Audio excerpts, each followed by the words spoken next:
Collector, here to show off stuff and chat with you. Cult of Collector, movies and more is what we do. Cult of Collector, sit back and relax, here comes the show. Cult of Collector, 3, 2, 1, here we go.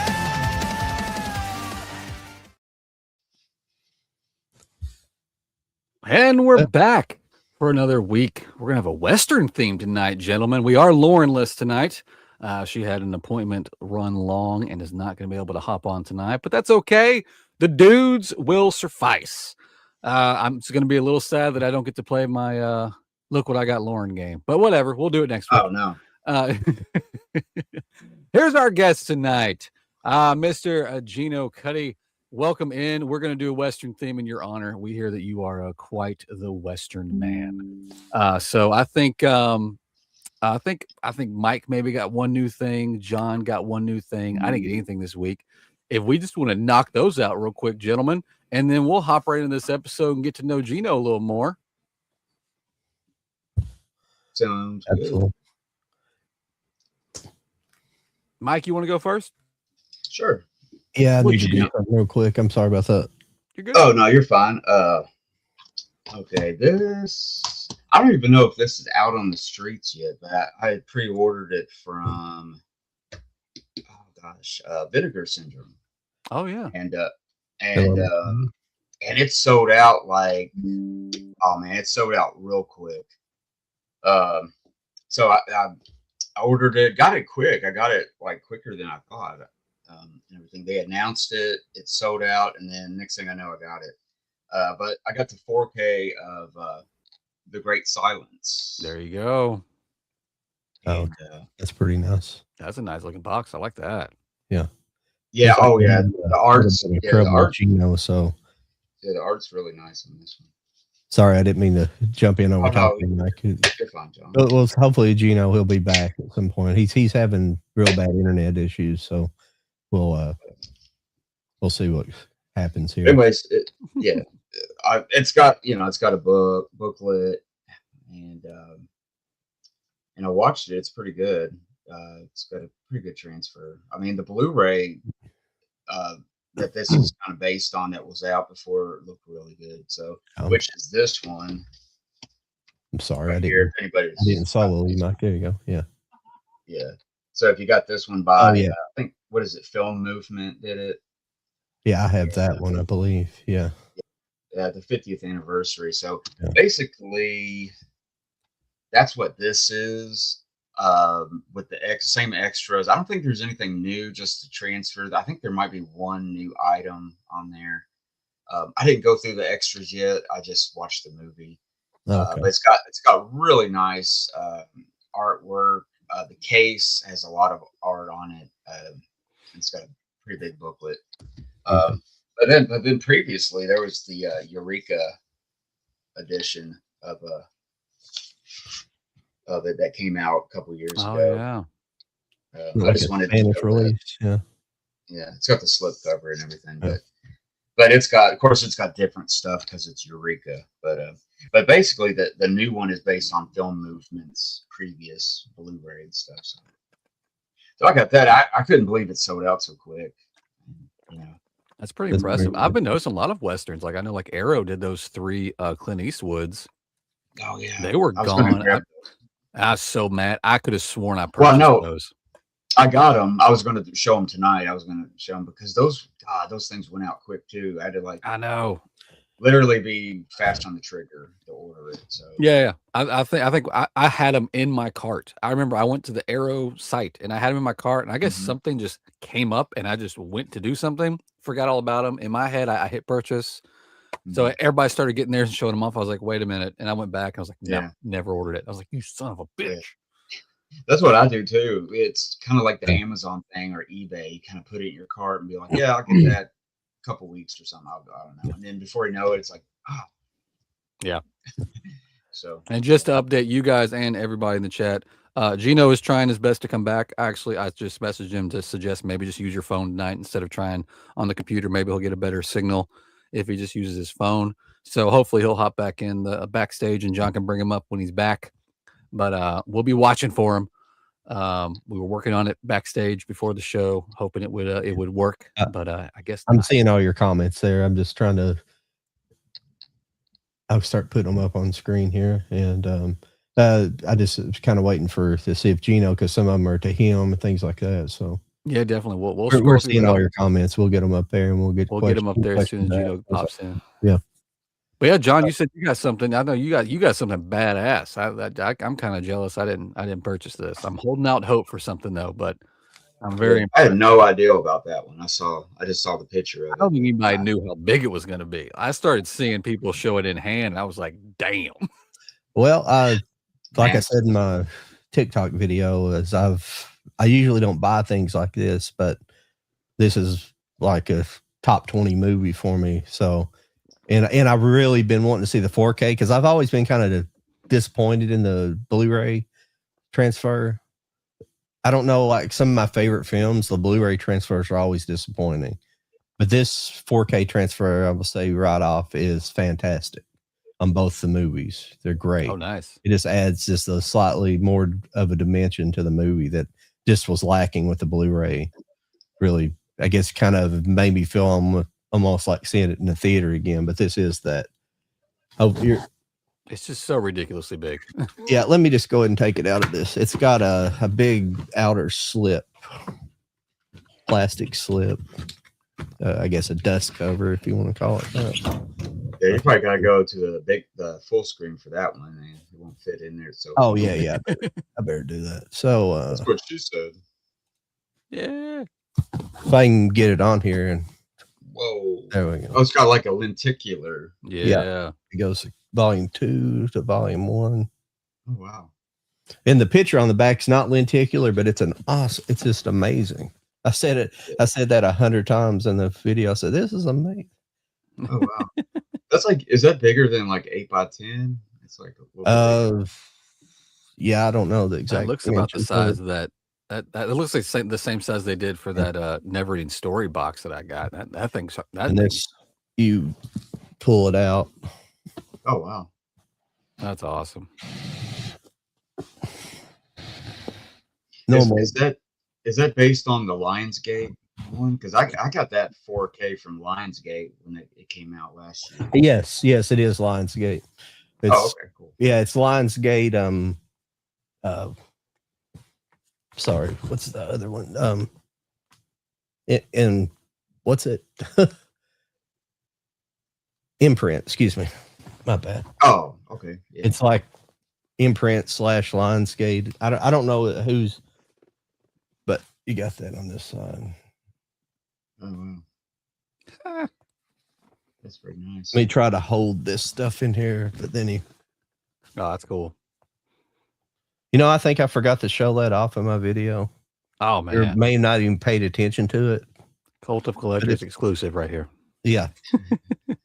That was just a J card that went on the back, but it's actually pretty heavy duty.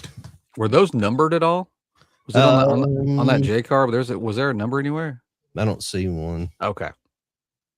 It had to be, man. That's huge. Oh no, it is numbered. No, that I'm thinking of the set I got from you, the Mars Attacks. Yeah. No, these aren't numbered, as far as I can tell.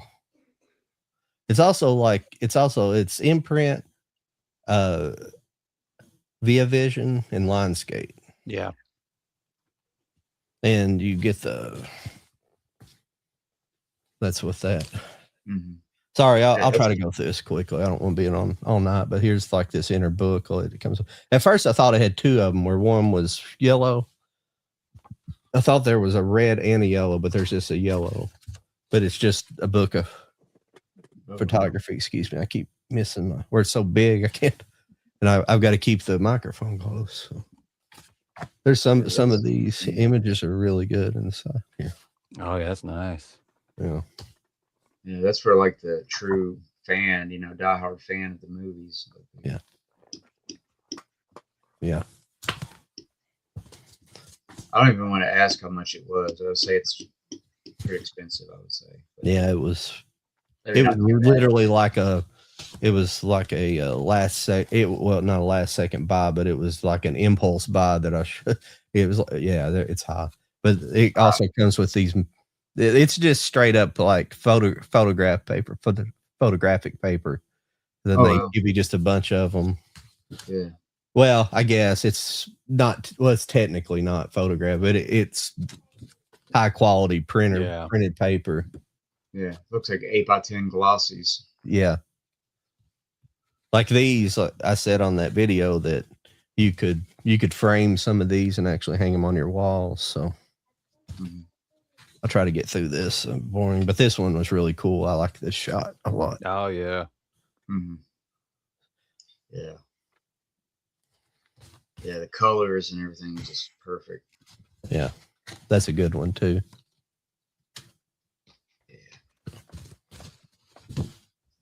I'll just show them all to you since I showed that one, but that's a good one as well. They're all good. Was it Pie Me? I can't think. Yeah. Yeah. And this last, so that is the photographs.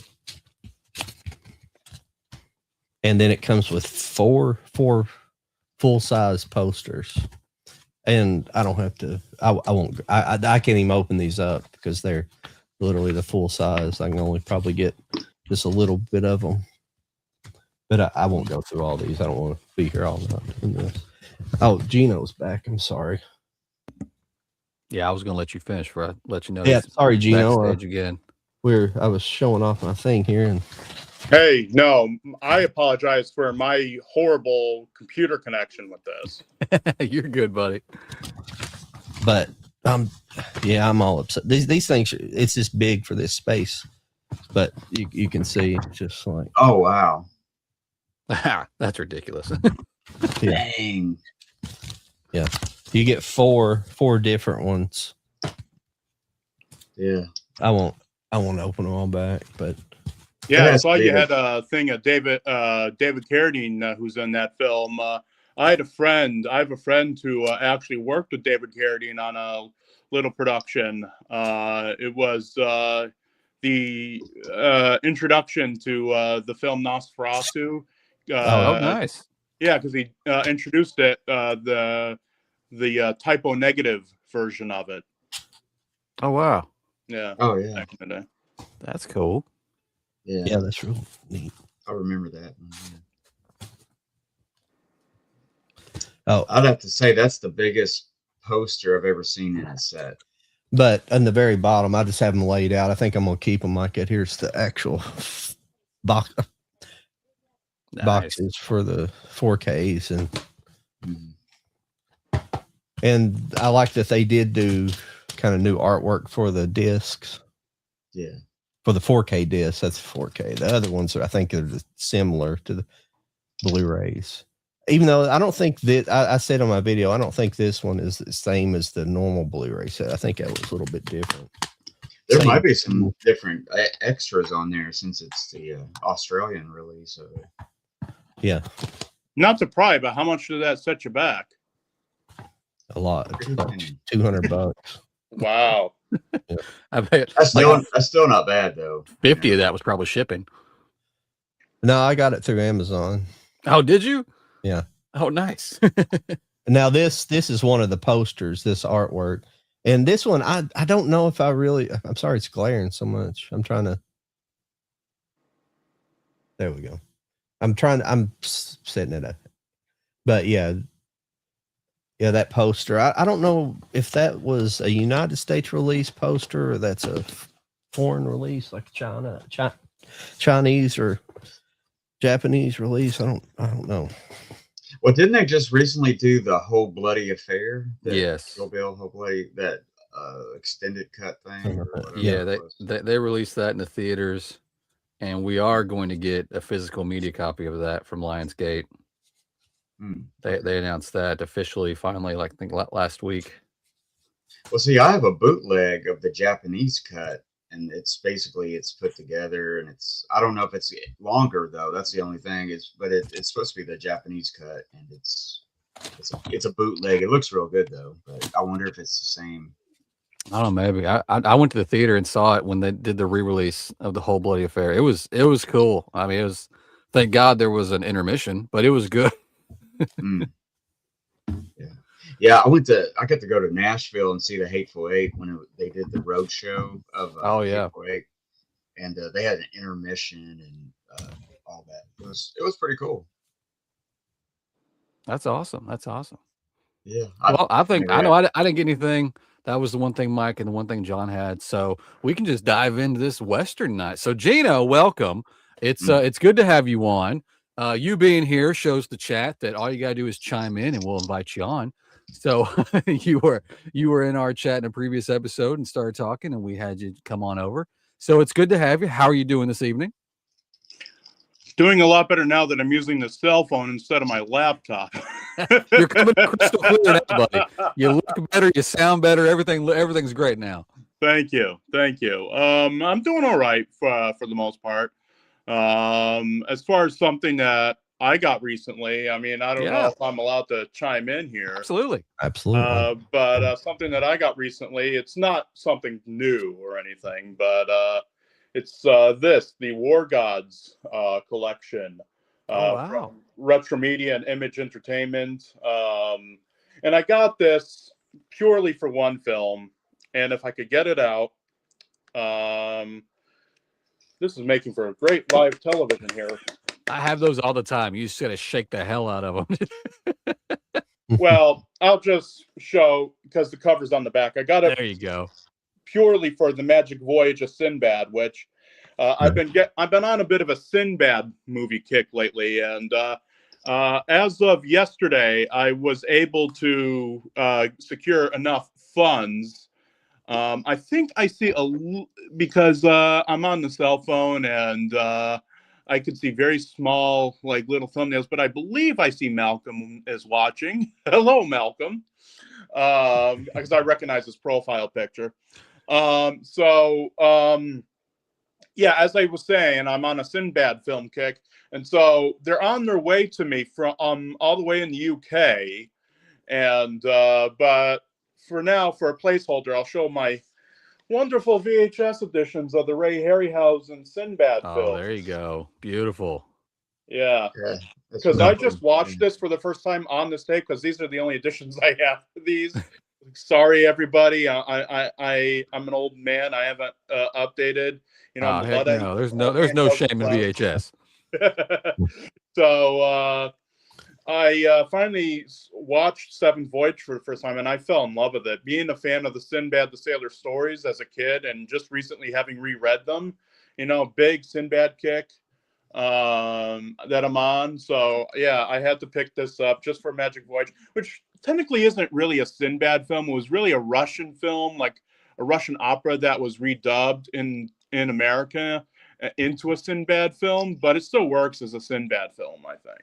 Nice. Beautiful motion picture, even though, and I do have to say, Mystery Science Theater 3000 did take a stab at that film, but I will say that I don't think it deserved the riffing that it received from them. I'm a big fan of Mystery Science Theater, but not. But they have done a couple of good movies too. Nor did the film that, because I now follow John and Jody on Instagram. Been following Mike for a while, of course. But I recently saw, John, that you received a really nice figure of the Metalutin mutants from This Island Earth. Yeah. And that was really, really nice. And I love that film, not only because it's a great science fiction classic, but also because I've made it my life's mission to see every film that stars the beautiful Faith D'Amour. There you go. And speaking of, because that was a NECA figure, and being that I had already mentioned it earlier, I do have these. I love me some NECA figures, buddy. Yeah. Oh, wow. Yeah. The two Nosferatu figures, the black and white and the color version. I've seen the color one. I don't think I've seen the black and white yet. Yeah, the black and white one, I think it's still on the website. The only difference is it comes with him in the cloak that he delivers Hutter in when he's riding the carriage to the castle there. But other than that, it's pretty much the same figure. But I had to have both of them as a fan of Nosferatu. Plus, I also have the Super 7 figure right in the living room. So, Oh, nice. yeah, had to have that. Had to have these, being a lifelong Nosferatu fan. It was the first silent film I ever saw. Back when I was a very impressionable 13-year-old. That's the perfect Yeah. time to see that. Yeah, that's probably when I saw it. Yeah. Yeah. Here it is. Yeah, there you go. That's cool. Oh, that's nice. Yeah, it's highly detailed. It looks really cool. It does. Yeah, it has another head with it. The damaged head after it gets hit over the head and it's bleeding. Yeah. NECA figures are great. Like, the only ones that I have are these Nosferatu ones, but just from seeing the Nosferatu figures, I think they are like head and shoulders above like any other figure maker today, really. It would really be are. nice. It would be nice to see if like WWE or whatever could get a contract with them, because gosh darn it, I've said this all my life that I don't think they've ever perfected an Andre the Giant action figure. They just can't get his look right. And I think if anybody's going to do that justice, if anybody's going to do like the WWE Legends justice, I think it would be NECA. I would love if they were to partner up. Yeah. Yeah, I was a big back in the day. I was a big McFarlane figure collector. Back when we did like Movie Maniacs and Sideshow Collectibles, that type deal. Yeah, but like now, I feel like McFarlane's kind of like, I don't know. I comparatively, I think NECA's kind of one upped them. Right. Yeah.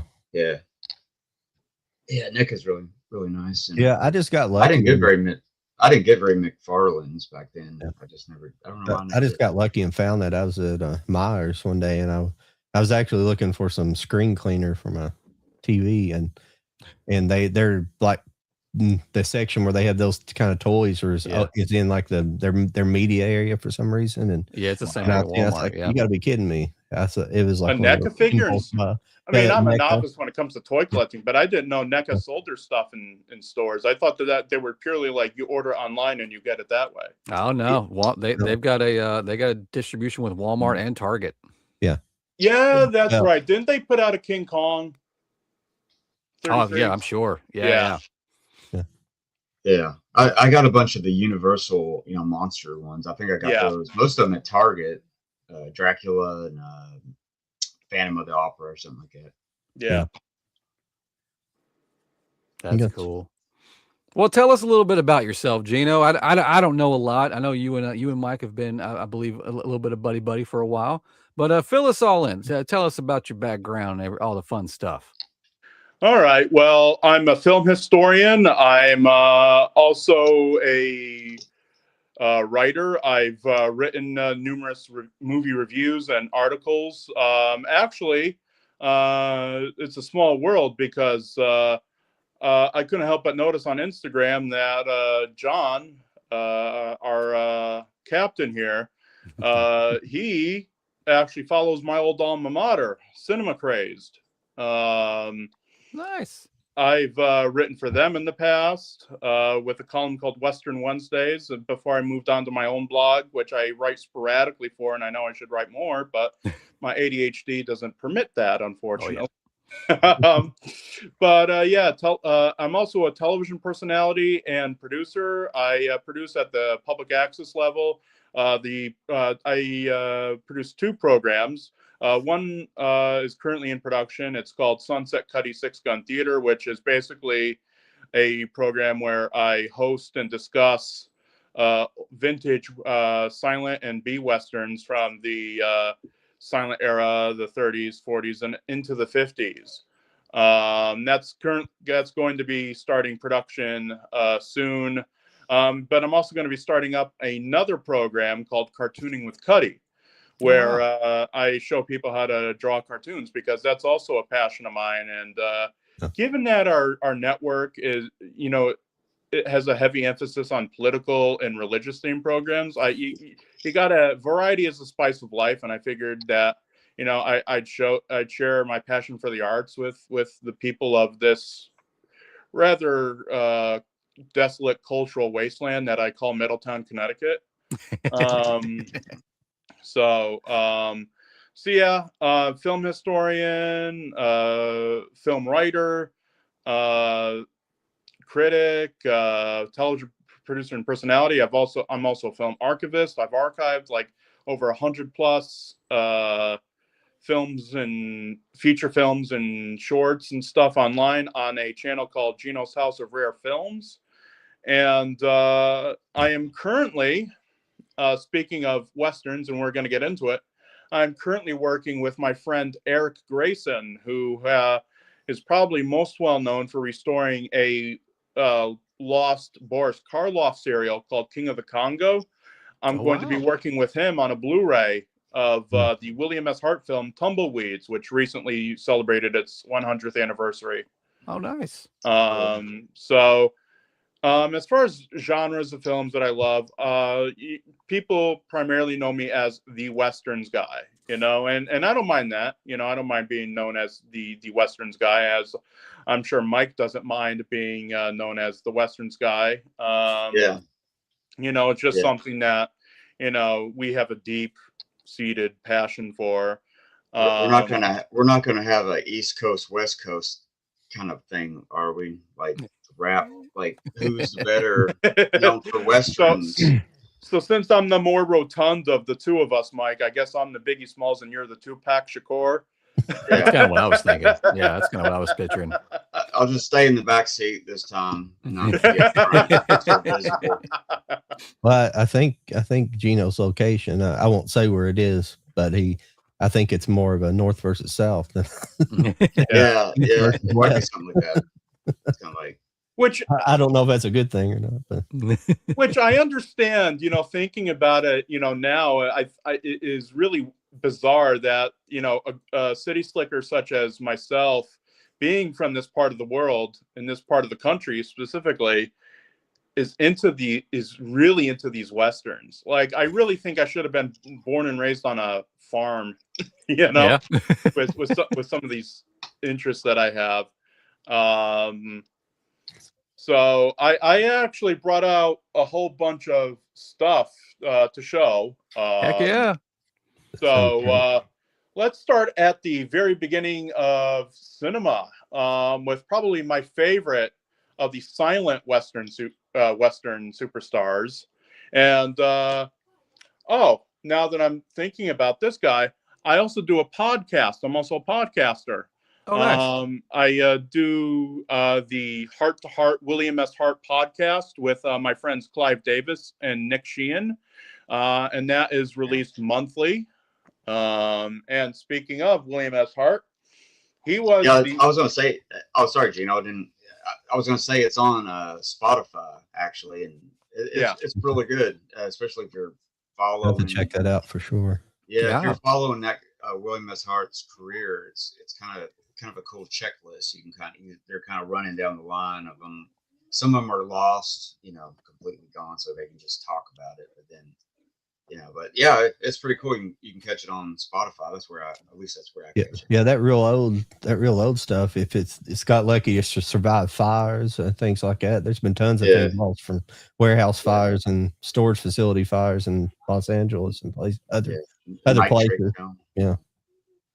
And we must also bring up the dirty little fact and the 1,000-pound elephant in the room that there's a lot of film archives out there that are gatekeeping this material and just choose not to release it. I'm sure. Which is why people like me step in, and I'm like, I'm the torch carrier here. And, I think that by keeping this stuff locked up in vaults, you're doing a disservice not only to the stars and producers of the film, but also to film history by denying people the chance to see these films. I think if my motto is, and has always been, and that's why I started the Gino's House of Rare Films YouTube channel.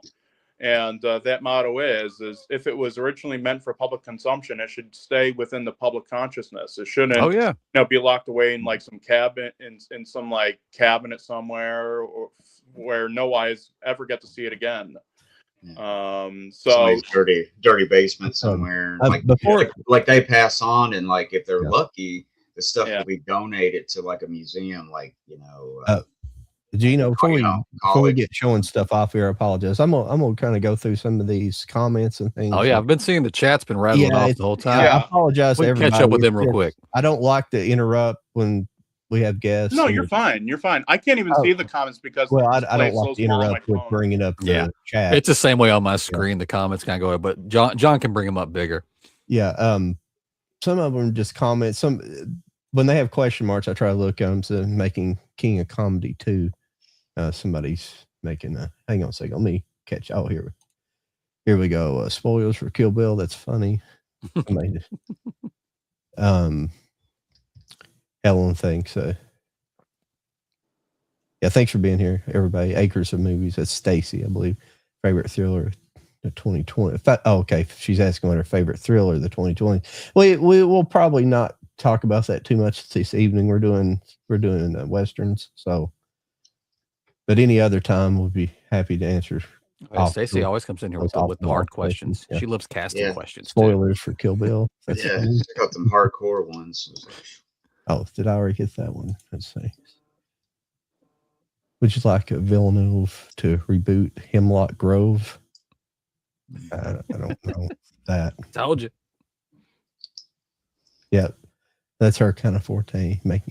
She also did Making a King of Comedy 2. Another one by her. I'll see what she says on this one. Make Pulp Fiction, Pumpkin and Honey Bunny prequel. Wins all Emmys. Yeah, see, I'm just not into all the reboots and remakes and stuff, and that'll never happen because it's Tarantino. Yeah, I don't think he would ever do that. No, probably not, unless you got desperate. All right, let's see here. Mike, what's the transfer like on the 4K of The Great Silence compared to the Eureka Blu-ray?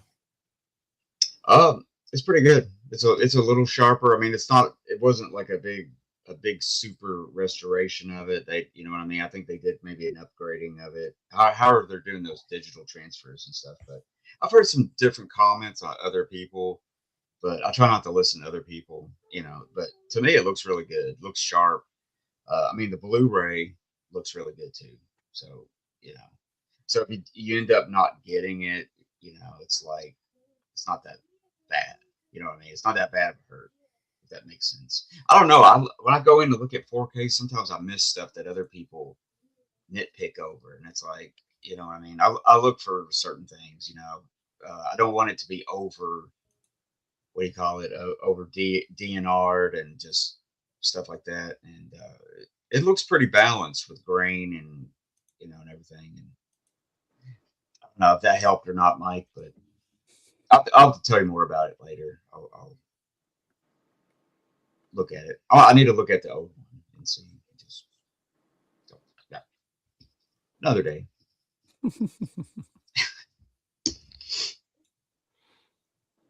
Do you like bad girls? Hey, that's a personal question. Yeah. That's a good one. Anime only. Yes. What's your favorite cover art for a comedy? Ooh, we're going to dip back into VHS territory with Since it's a Western, not just let's just say Blazing Saddles. There you go.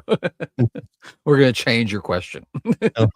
I mean, you guys don't have to compromise your show just for my sake. I mean, no, you're good. You're good. I know. But there's some people we just. No, Stacy always asks some great questions. She loves asking questions. Yeah. She loves doing casting. It's fun. I know she popped in on a show that John was out for, so it was literally just me and Lauren, and I had never operated this on a solo. And then Stacy hopped in here and entertained the hell out of me and Lauren the whole time. So yeah, anybody can jump in. And who wants? Yeah, it's a little mixture. Yeah, I think we get off the subject sometimes a little bit, and kind of it kind of comes back. It comes back around and stuff. Yeah, and we don't mean any disrespect. We like playing around with the audience too. So yeah, of course. What was I getting? Oh yeah, I was thinking another comedy Western is Paleface and Son of Paleface. Bob, is it Bob Hope? Oh yeah, Bob Hope and the Vivacious Jane Russell. Yeah. Oh yeah. I really like that first one, and plus it's just really beautiful Technicolors. It's really nice, and funny. It's actually really funny. Now, I don't know how true this is. I really don't know. I mean, I'm bringing up Jane Russell here. I don't know how true this is, but it fits the bill of what he would say. Um, Jane Russell, there's a little known RKO film that she did with Groucho Marx and Frank Sinatra called Double Dynamite. And, you know, it was originally going to be called It's Only Money. But Groucho Marx said, how can you have a film with Jane Russell and not call it Double Dynamite? Yeah. You know? Yeah, that was an easy one for that. It was like, I think it was just kind of, she was kind of exaggerated almost. She almost looked like a cartoon back in the day. I don't know. It's like Howard Hughes is famous for designing that look for her. If you know what I mean. The bra. Yeah. Yeah. This is actually a good question here for, well, for any of us, but definitely for Mike and Gino. Favorite times where a Western character brandishes the gun and not necessarily fires it. Ooh. See, Stacy asked some good questions. That is a good question. Oh my gosh. I've never given that any thought. Yeah, that's like a Well, question you have to have in your head when you go to watch a bunch of movies. Like, Yeah. well, I watch I'm a lot sorry, of. I don't have a good answer for you. I am so sorry. Like, if I'm being put on the spot like that, I really do not have a good enough answer for that. Mike, do you have a good answer for that? Yeah, I was going to say. I mean, I've been catching up on some Gunsmoke, the old Western show, and that happens a lot. Like, because Matt, the Marshall, Matt Dillon, the lead character. A lot of times he'll talk somebody out of that. They might want to try to get into a face off, and he can kind of calm them down sometimes. So I've seen that happen a lot where they'll draw and something will work out and not necessarily have to fire at each other. So I mean that comes to my mind, but yeah, I mean you see it happen a lot sometimes. Okay. The Bad Girls was a 1994 Western starring Mary Stuart Masterson and Madeline Stowe. I don't think I've seen that one. I haven't either. Yeah, I'm aware of it. I think I've seen it, but I don't remember it as well. Apologize, Stacy, about that, because that was just a movie I wasn't familiar with. I haven't seen everything. I don't know. Yeah, I'm the not only sure. Mary Stuart Masterson movie I ever saw was Benny and June. Even though I find her quite fetching, I've never, I actually just have never sat down to see her in like some kind of Wonderful or. I do have another movie of hers. I think it's called Immediate Family, and I think Glenn Close is in that. It's from the 80s. It's like a teen drama or something where she's like a teen mom or something, and she's forced to give up her baby or something, but then she wants her baby back from Glenn Close and her husband or something. I think that's the plot of the movie. Really interesting movie. It's on like an 80s teen drama collection that I have from Mill Creek Entertainment over there somewhere. I looked on Amazon on Blu-ray. It's going for $210. Oh God! And there's no 4K available. So, or you can get the DVD for $24. Stick with DVD. Yeah, I just don't like all these sequels and stuff because they've been doing a bad job and reboots. Do you guys know that they're making The Burbs into a television show? Shut up. Yeah, and Alfred Hitchcock, The Birds? No, The Burbs. The Burbs. Oh, The Burbs. Like, how are you going to make Alfred Hitchcock into The Birds into the TV show? It's like we want Walking Dead, but with birds. That's what we want to do. Yeah, yeah. I don't know. It's not always been my favorite Alfred Hitchcock either. Yeah. So, getting. I don't know if you want to go through. Go ahead. Yeah, go right ahead. Back into it. Yeah, and we'll catch up later with this stuff. But leaving your messages though. Yeah. Probably the first. I mean, there was Bronco Billy Anderson before him who starred in a bunch of short films, but probably for my money, the first and greatest Western superstar was this guy right here, William S. Hart. And this is my DVD copy from Alpha Video, aka oldies.com, of Hell's Hinges. And this is a wonderful film. Basically, what this film is about, it's about a sort of a ne'er-do-well pastor who's not very good at his job, who is sent out to a sin-ridden Western town to bring a law and religion to the town. But unfortunately, William S. Hart plays a sort of an outlaw who doesn't want religion to be brought to Hell's Hinges. At least that's until he meets the sister of the pastor, and then he winds up joining on their side, and there's a whole bunch of things that happen in the movie, but and I don't want to spoil it for you because I do want you to see this. It is a masterful piece of cinema, but the ending is very apocalyptic for a 1916 film. Like he brings about he let's just say the movie figuratively and literally burned the house down. I'll just say that. So yeah, I do a podcast with William S. Hart, and I'm wearing a William S. Hart T-shirt right now. Nice. And I sell this is a shirt you can own actually. I have a TeePublic store based around my Six Gun Theater television program. So if you go on TeePublic and search up Six Gun Theater, you'll likely find the T-shirts that I sell there on TeePublic. So yeah. And then from William S. Hart, there came a gentleman by the name of Tom Mix, who was rather revolutionary in the field of cowboys because he brought a flashier presence and a more action-laden presence to the Western stage, whereas William S. Hart's films primarily were morality plays where William S. Hart portrayed a no-good character who turns good either by religion or a beautiful girl or both. And but Tom Mix's films sort of eschewed that and just relied on action and stunts and great camera photography. And one of his best films, or at least one of Tom Mix's best surviving films, is a film called Sky High. And this is my 2K restoration Blu-ray of it that was put out by my friend Ben Medell of Undercrank Productions. It was produced in association with Lobster Films, the National Library of Congress. And this is a great edition to have, probably the best edition of this film out there. And Sky High is a great film, a little misguided in its racial politics, probably these days. Right. But you know, it is a wonderful film, and it's, I think, one of the earliest films to feature cinematography of the Grand Canyon. So it's worth seeing just for that aerial photography of the Grand Canyon.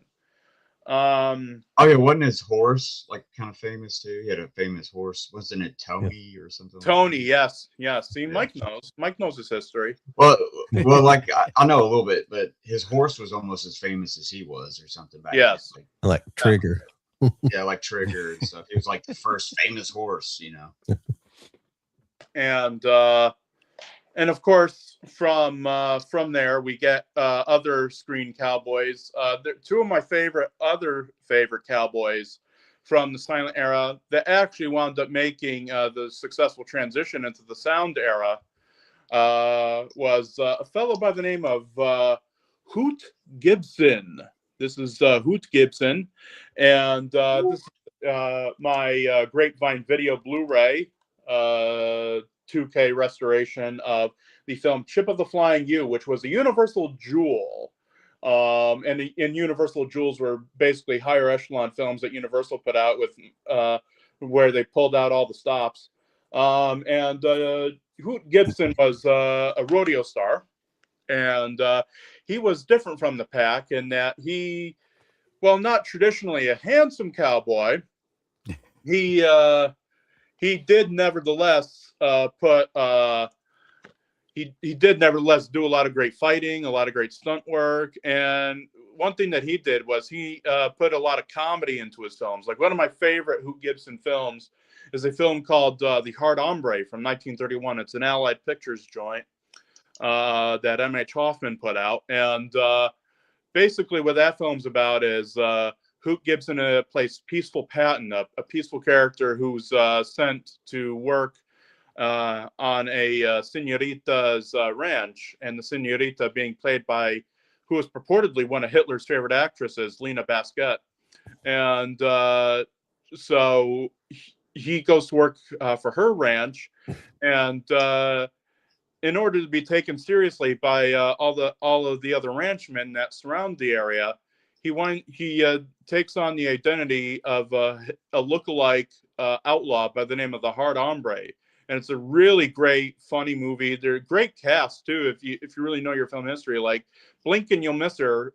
You'll find the Biograph girl. Her name is escaping me now. Jeez, now I'm being put on the spot and I'm forgetting her name. But you'll find her easily. The Biograph girl, the very first female superstar of the movies.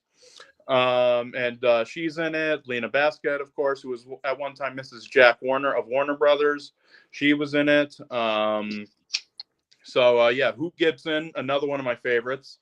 And my other favorite of the silent and early sound era is a gentleman by the name of Ken Maynard. And Ken Maynard was born in Vevey, Indiana. And he, was probably, aside from Tom Mix, the first guy to have like a horse you knew by name. Tom Mix's horse was Tony, so Ken Maynard's horse was Tarzan. Of course, adapted from the popular Edgar Rice Burroughs stories. Or wait a minute. Yeah, Edgar Rice Burroughs. I think that's Edgar Rice Burroughs. Yeah, I was thinking in my brain, is that Edgar Rice Burroughs or Rudyard Kipling? No, it's Edgar Rice Burroughs. I had it right the first time. Stay Jano, this is wild. I'm like, man, you are an encyclopedia of like this stuff. And I'm telling you, man, you've got to write a book, man, get all this stuff down, because there's a lot to it. There's a lot of people that, Yeah, I really like hearing this era of especially Westerns, because there's some era of silent movies that I've watched, but not a lot of silent Westerns. So this is very interesting. I'd like to pick up some of those copies you have too.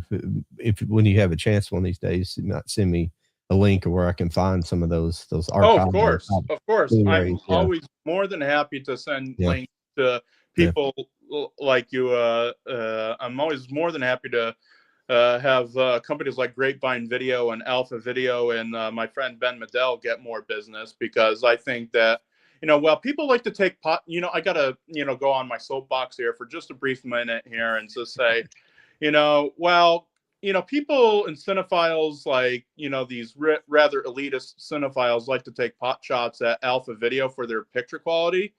I gotta say that many times they're the only people putting out these movies. Like this copy of Hell's Hinges, aside from one other DVD, this is the only copy you'll find of this film on a digital media platform.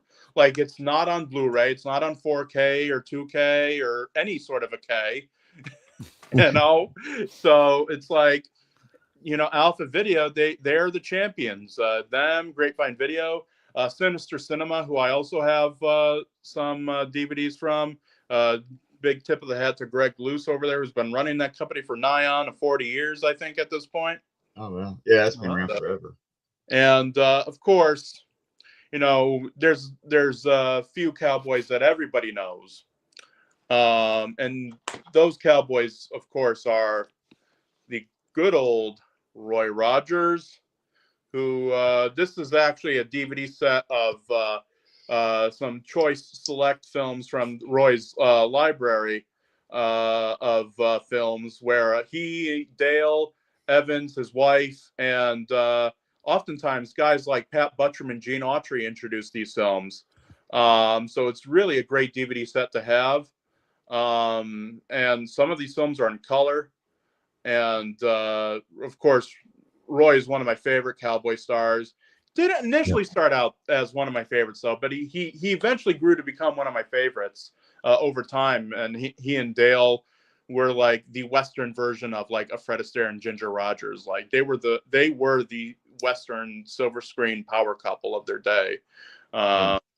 Wasn't he like the first guy to like wear like flashy outfits and stuff, like kind of like how the rodeo people were back then, like flashier color stuff, or is that somebody else I'm thinking of? That was more or less Tom Mix, but Oh, okay. yeah, but Roy wore his fair share of great flashy outfits in the movies as well as this guy did. Now, this DVD set admittedly isn't the best representation of his stuff, but I don't really have any of this guy's stuff in better quality. But Gene Autry, you know, and of course everybody knows, or at least should know, Gene Autry at least now for putting it back up on screen there. There we go. Everybody should know Gene Autry for his powerful rendition of the song Rudolph the Red-Nosed Reindeer, which, of course, we just passed Christmas by not too long ago. Mm-hmm. And yeah, he's pretty well known for just his music, you know. Yeah, but he was a great Western star with him and Champion. His horse was Champion. And another cowboy star that I must highlight. Oh, well, then of course there's to round the great trio of singing cowboys. Not that there weren't thousands of others. I mean, there was like Dick Foran, there was James Newell, Smith Ballou. There was a whole bunch of singing cowboys. But the three most popular were Roy Rogers, Gene Autry, and the next guy that I'm going to show, who was Tex Ritter. Oh, yeah. Who, you know, is probably most well known now for a couple of things. First, for I believe he sang the theme song to the Gary Cooper Western High Noon. And also, he is the father of actor John Ritter from such famous programs as Three's Company, and of course, playing Clifford the Big Red Dog, as everybody from my generation remembers him. And yes, the Problem Child movies, which the less said about those, the better, even though I do kind of enjoy them as a guilty pleasure. Yeah. But I always like Problem Child. I do have this set, this Gene Autry set. Oh, that's beautiful. You do have that. That is nice. Yeah, those are the restored editions too, I believe. Yeah. Robin Hood of the Texas, Wagon Team, Sioux City, Sioux, and Blue Canadian Rockies. Nice. Yeah, it looks like there's at least 4 volumes of those. Yeah. Yeah. And well, he did a lot of TV. He had like a long running TV show, I thought. Yeah, and he had a TV production company. I believe his I believe his TV production company, which I believe was Flying A Productions, produced stuff like The Range Rider with Jock Mahoney, if you've ever seen that. You ever seen that, Mike? That seems like something you probably would have seen. No, it doesn't ring a bell. I know I've heard of Jock Mahoney though, but I haven't. Yeah, but Range maybe Rider, maybe it's from later movies I've seen him in. And another popular silver screen cowboy that I love, and a release that I really, really have to shout out and give special praise to, is this current crop of Hopalong Cassidy volumes. This is a great set of films from Classic Flicks, who has really been, banging it out of the park with their releases lately. Like they're coming out with a set of Famous Studios cartoons, completely digitally restored and remastered from Paramount Pictures archives. So I'm looking forward to pre-ordering that when it ordering that when it comes out. That's nice. But is that a Blu-ray or DVD? This is Blu-ray, actually. And also, Gino, their Laurel and Hardy stuff that company's put out recently. Oh yeah, those are really nice. They did restorations of Laurel and Hardy's stuff, and it looks really good. I picked up those. So but that's a big improvement. That Hopalong Cassidy over the previous set. Yeah, that's a nightmare trying to go through it and find out what's on what disc, and it's crazy. It's got all its movies, but they're all mixed up. It's right. It was bad on the producer's part, whoever put it out. Well, that was Echo Bridge, and does Echo Bridge ever put 100% effort into things that they put out? Generally not. No. I mean, again, got to be grateful that they put it out, which I am. Yes, I am, but they could have done a much better job of the package. And speaking Yeah. of packages, this Yeah, is they don't look half bad, but yeah, the packaging's horrible. Yeah, so this package comes with an 2 audio commentaries, one by my friend Ed Hulse on Hopalong Cassidy, the first film. The second audio commentary is by Toby Roan on Bar 20 Rides Again. There's a mini documentary called William Boyd Becoming Hopalong Cassidy. There's a there's a newsreel called Hopalong and Hoppyland, which is basically newsreel footage taken at Hopalong Cassidy's short-lived theme park, which is called Hoppyland. There's the Eagles Brood original theatrical trailer. There's bonus reels and an image gallery. Great Blu-ray set. And I'm happy to report that they are coming out with a volume 2 of these. So be on the lookout for that from Classic Flicks. If you're at all interested in this era of Western, be on the lookout for Hopalong Cassidy, the Legacy Collection Volume 2. That should be hopefully coming out that's this nice. year or next year. Yeah, that's the kind of sets I like picking up. Those. Yeah, that's pretty cool. Yeah. Yeah. I was going to say, I forgot what I was talking about or thinking about there, but yeah, I mean, there's so many people, and especially there's stuff like Hopalong Cassidy. A lot of people may know the name. Yeah. You know, he's a little more famous, sort of, so to speak, of the classic cowboy people. But yeah, some nice sets like that one's coming out, and but they're slow to come out and everything. And Now, a lot of this stuff is hard to come by because a lot of it hasn't been released. So I don't know, John and Jody, if this is frowned upon here, but I do have a gray market release of probably one of my favorite cowboy. Nothing's frowned on. You're fine. So here's a collection of Sunset Carson Westerns. Now, Sunset Carson was a popular Western star at Republic Pictures, who, of course, made the Roy Rogers films, the Wild Bill Elliott, and Alan Rocky Lane Red Rider films, and a bunch of others. Gene Autry's films, or a lot of his films were made at Republic. Sunset Carson was a really tall drink of water, I believe at 6'5", and he made some of the most action-laden B-Westerns you'd ever want to see. Like, there's probably my favorite film of his, and probably my favorite B-Western of all time, and a film I could watch any day of the week, is a film called Santa Fe Saddlemates from 1945, where basically, you know, the action starts, like, even before the plot happens. Like, he gets into 3 fist fights within the very first minute before the plot even gets underway. And it's so full of action, and great music, and just, it's so brilliantly well made. And you also get the beautiful eye candy of Miss Linda Sterling, who was known as the queen of the serials because she was in like the Tiger Woman. She was also the only woman to ever play a female Zorro on film. You know, just a lot of great factoids about her. And so because I'm such a big fan of Sunset Carson, I have sort of over the years collected a bunch of autographed memorabilia. Oh, nice. Of the man. Like, here's a lobby card with him and Linda Sterling, a nice autograph picture right there. No. Just a whole bunch of stuff, you know, and now my God, DVD's falling. But yeah, I got a coloring book in here. Is that like some kind of Japanese? Is that like a Japanese advertising, that Toyota over there, or was that somebody else?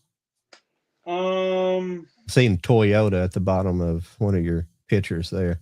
Let me see. No, that was Sunset advertising that. The Trailblazer color book, as you saw right here. Okay. Yeah, Sunset. What was that for? That's interesting. Yeah. That was for a club that he ran called the Sunset Carson fan club, or the Sunset Kit Carson fan club, excuse me.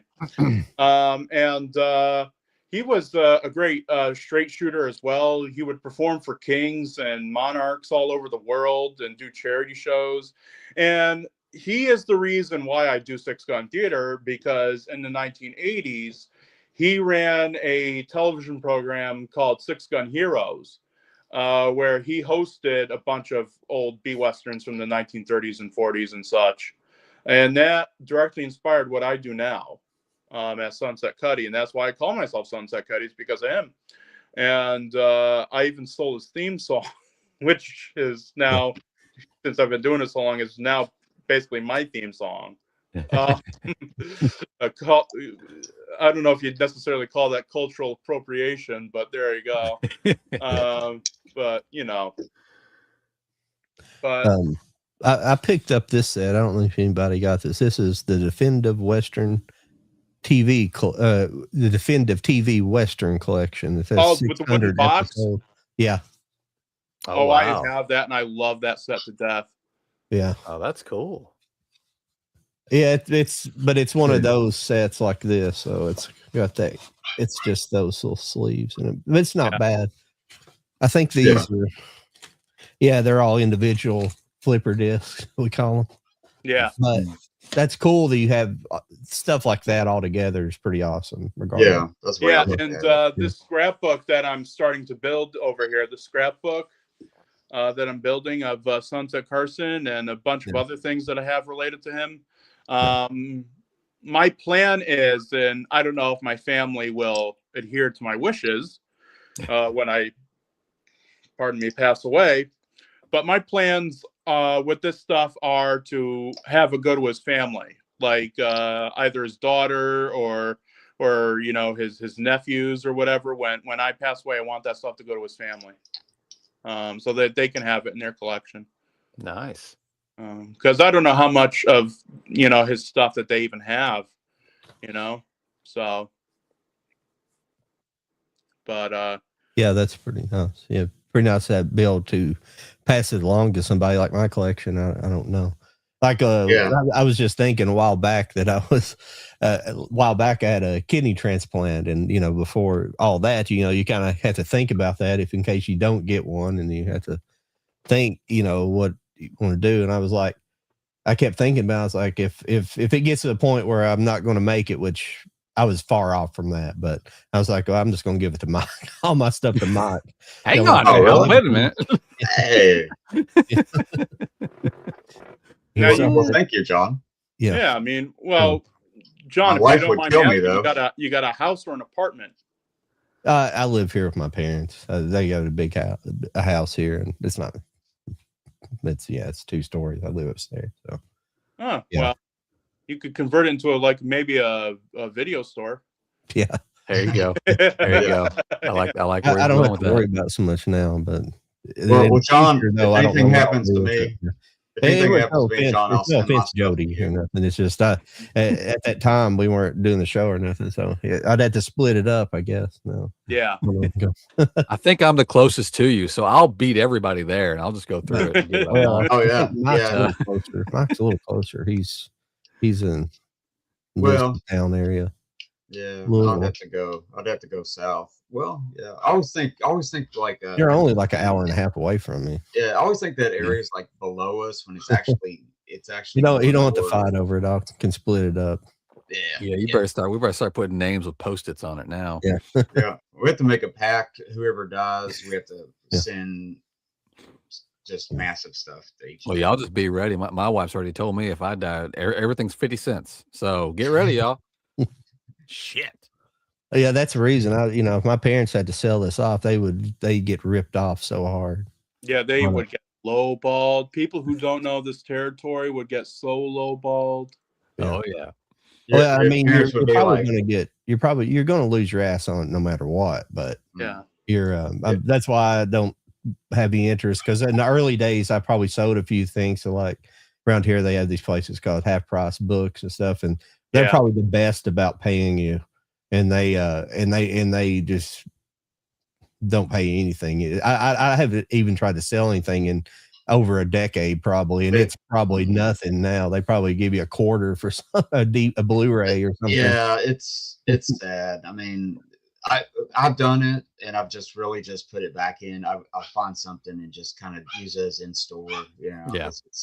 It's lightening my load. Sometimes I have to, sell off some doubles. The last thing I sold to him, Mike, was I had the Star Trek, the Next Generation Blu-ray sets. I think I had like I think it was there's 7 seasons altogether. So I had 6 of them, and before the last one come out, I bought this like it's more like a European, and it's all together. It's just like one of these box set releases of it. So I took them over. I ended up selling. I didn't get anything. I got like $40 for those, and just got. And I for some stupid reason I took it. I don't know why. I was like, fuck it. I didn't need the money. I just And that's the last thing. That's the last time I sold anything. John. Yeah, like 10 years John, ago, you could go to like. demonetized. I was gonna say you could go to FYE or somewhere like 10 or 12 years ago, and they used to give you pretty decent, but I think it's lessening year by year. Yeah, I was about to say, like, I had a spare copy of the Marx Brothers DVD set of the MGM films, and they were like, that set's at least worth $20. They were only going to be giving me like what, $5 or $10 for it, maybe. Like it's unreal. Yeah. I guess eBay's your best choice, but it sells slower that way. But would you guys, for just a few minutes, carefully kind of run through some of these comments and stuff? Yeah, go ahead. Oh yeah. I'm trying to pick up where we were here. Thanks. Somewhere around City Slickers 3. That's all I remember.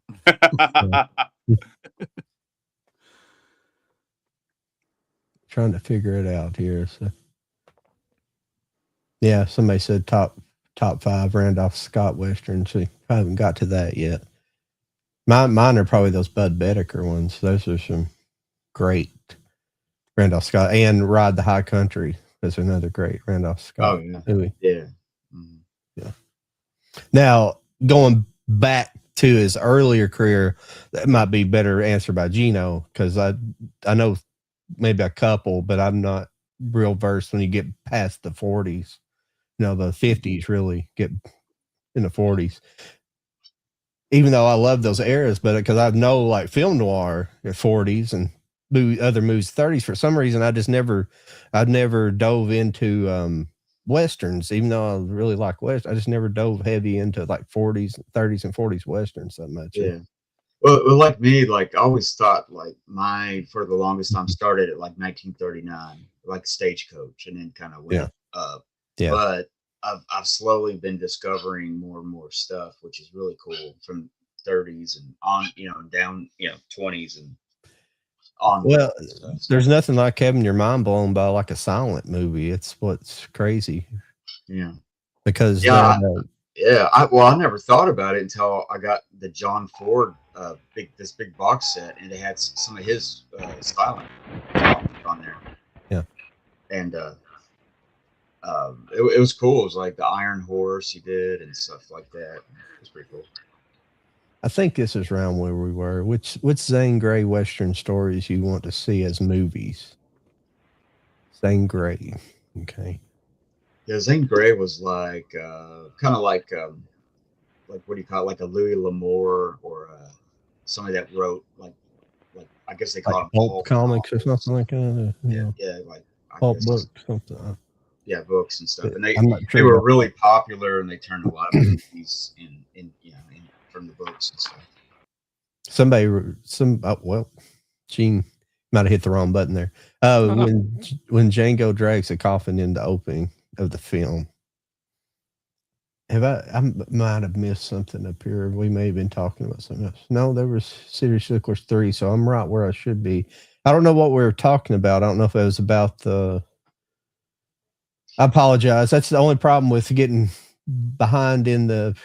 That's the only thing I'm not good at managing, is because I'm getting used to actually. I think we stopped at the Zane Grey question. I think that's it's because my audio dropped for whatever reason on this phone. I'm sorry. That's all right. Okay, I don't know where we were there. Okay, have you read the Western comic Kim Parker, and would it be a good movie? I have not read that personally. Yeah, I'm not a big comics guy, surprisingly. I mean, my scope of comics goes to, like, let me just say this, and this is going to sound so incredibly lame, and give me 40 lashings and 40 whippings if you wish, but like I am not interested in like superhero comics. I'm not interested in like action comics. You know what I read? Uncle freaking Scrooge. You know? Nothing wrong with I that. am so lame. That's all right. Yeah, I've read some comics in the past. I haven't read many lately, but as far as I don't read a ton. I read every now and then. I'll read a manga, but I'm more of a on screen kind of person. Or I read regular books. You know, I've never been a comic person per se, even though I've read a small amount, but I'm in no way an expert.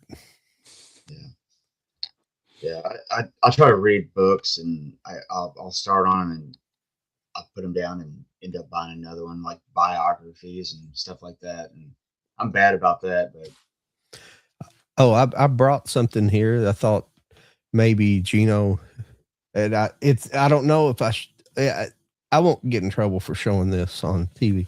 But I brought something that it's interesting. It's an item that's, I was just thinking it's 125 years old, but this is a 1901 Colt Peacemaker. Oh wow! Look at that. Yeah, we wow. might get flagged. We might get flagged. Well, he's already demonetized for dropping the F-bomb earlier, so. Well, it's I'm not really a water pistol. anyways. Hang on a second. Let me get rid of It's this. just a water pistol. Yeah. But yeah, it's not in great shape. But it's actually a WCT.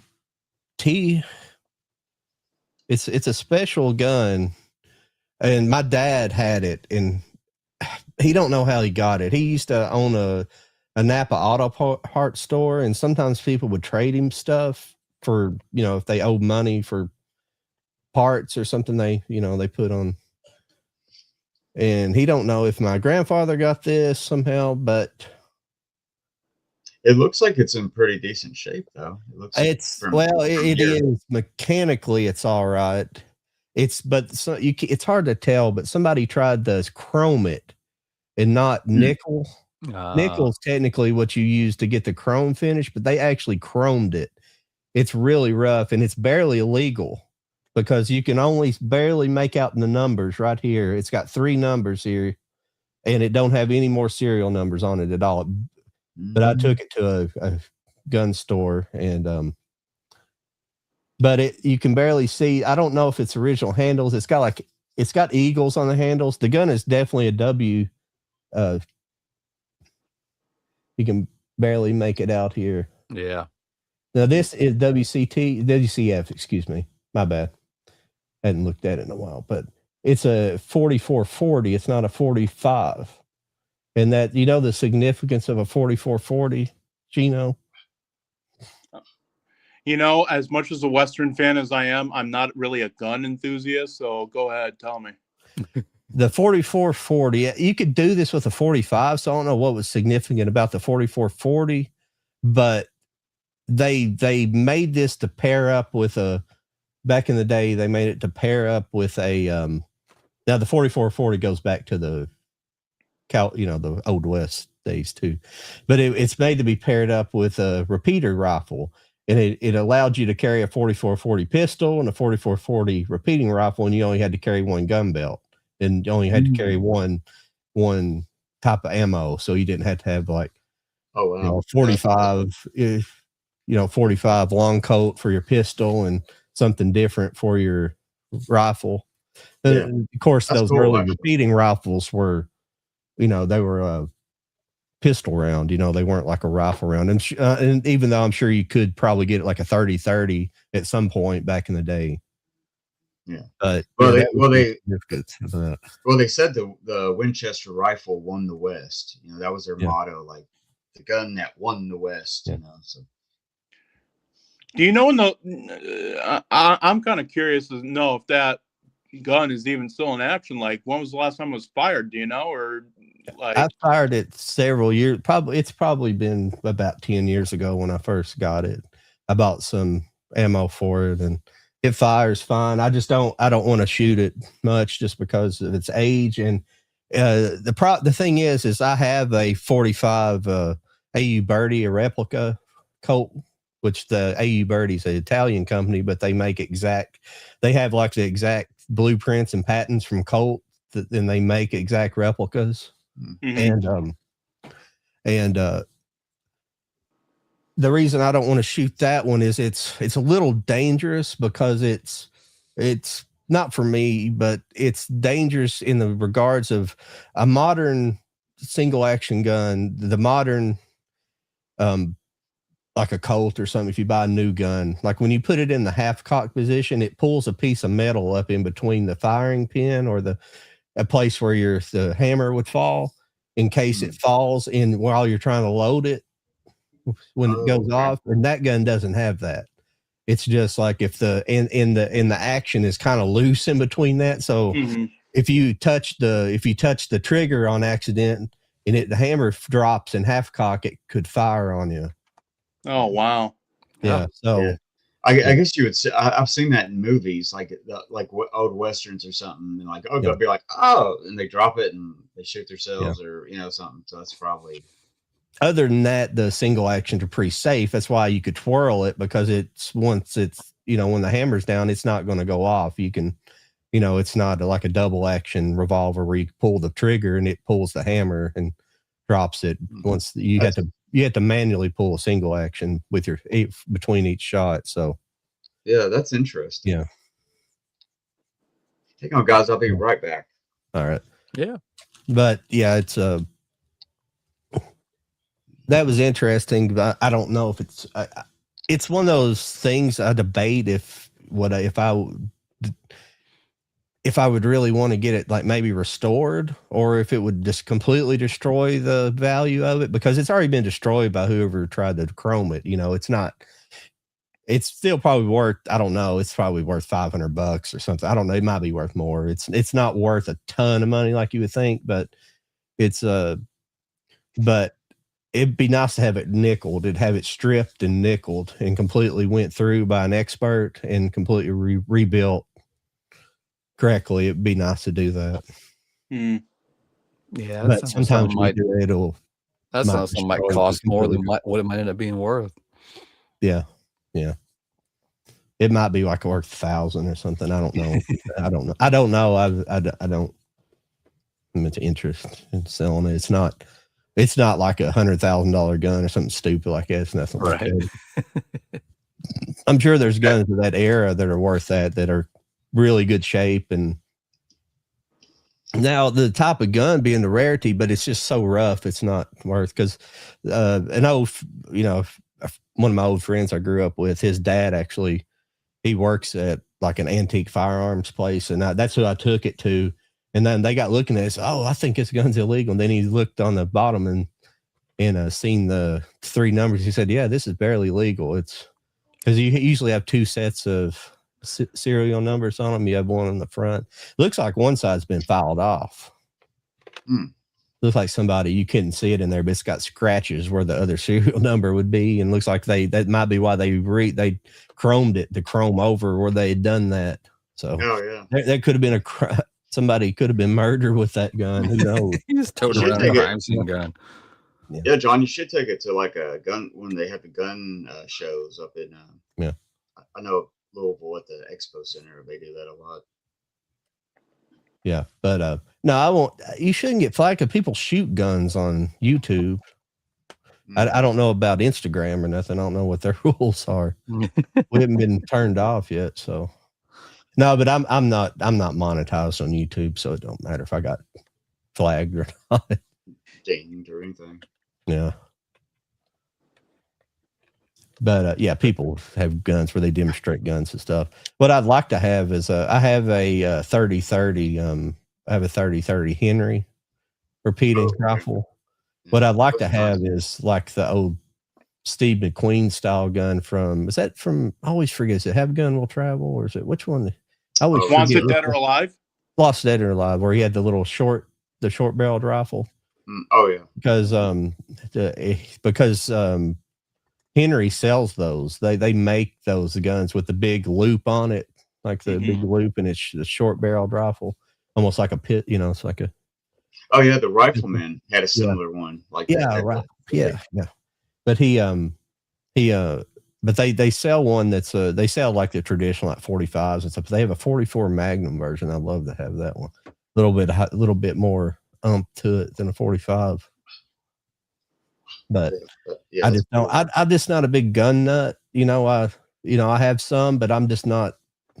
It's one of those things. I go out and shoot it a couple times, and then I just put it up and have it. Which is fine with guns. They're kind of retain their value to some degree, but I'm just not a go out and shoot all the time kind of person. I'm not a great shot, but I'm not a great shot, but I'm, as she says in Kill Bill, it said, well, I always say, at 6 feet, I'm a surgeon, So yeah, I mean, ammo costs so much. It's after a while, you're like shooting them off, and you're like, oh man, let's buy more ammo. All right, let's. What else were you wanting to talk about, Gino? I'm sorry, I got going on about that. I did want you to see. I wanted to show you that because that's an interesting gun, and yeah, I'm anxious to see how big this stack that Gino's made for us tonight has been.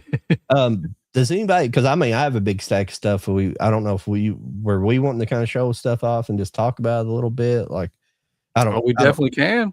I just like stuff that. There was one I was wanting to. There's a couple here that I wanted to. There was that Randolph Scott. One of the Randolph Scott sets I have. This is like 12 movies of his, but there was one I was wanting to ask.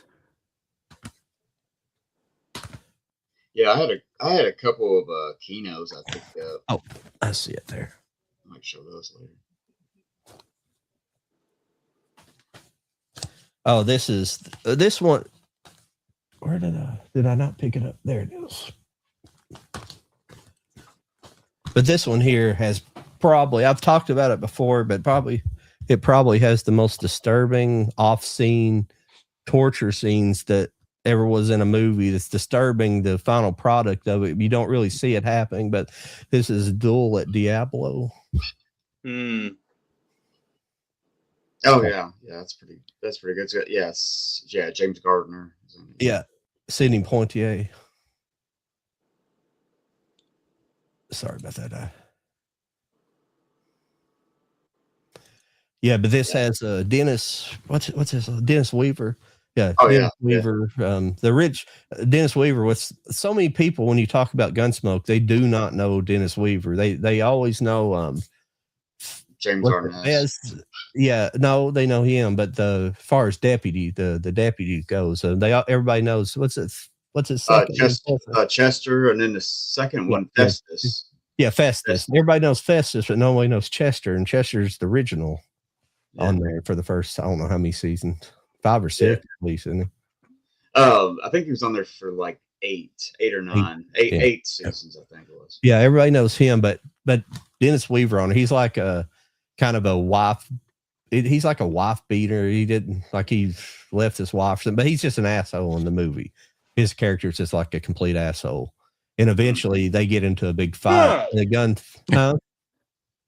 but they eventually get into a big the gun battle at the end, and he gets captured by the Indians. And off screen, he gets tortured. What they do to him is the Indians tie him up to there's like kind of overturned wagon. They tie him up to this wagon wheel, and they turn him upside down and light a fire under his head and burn him from like head. Oh God, yeah.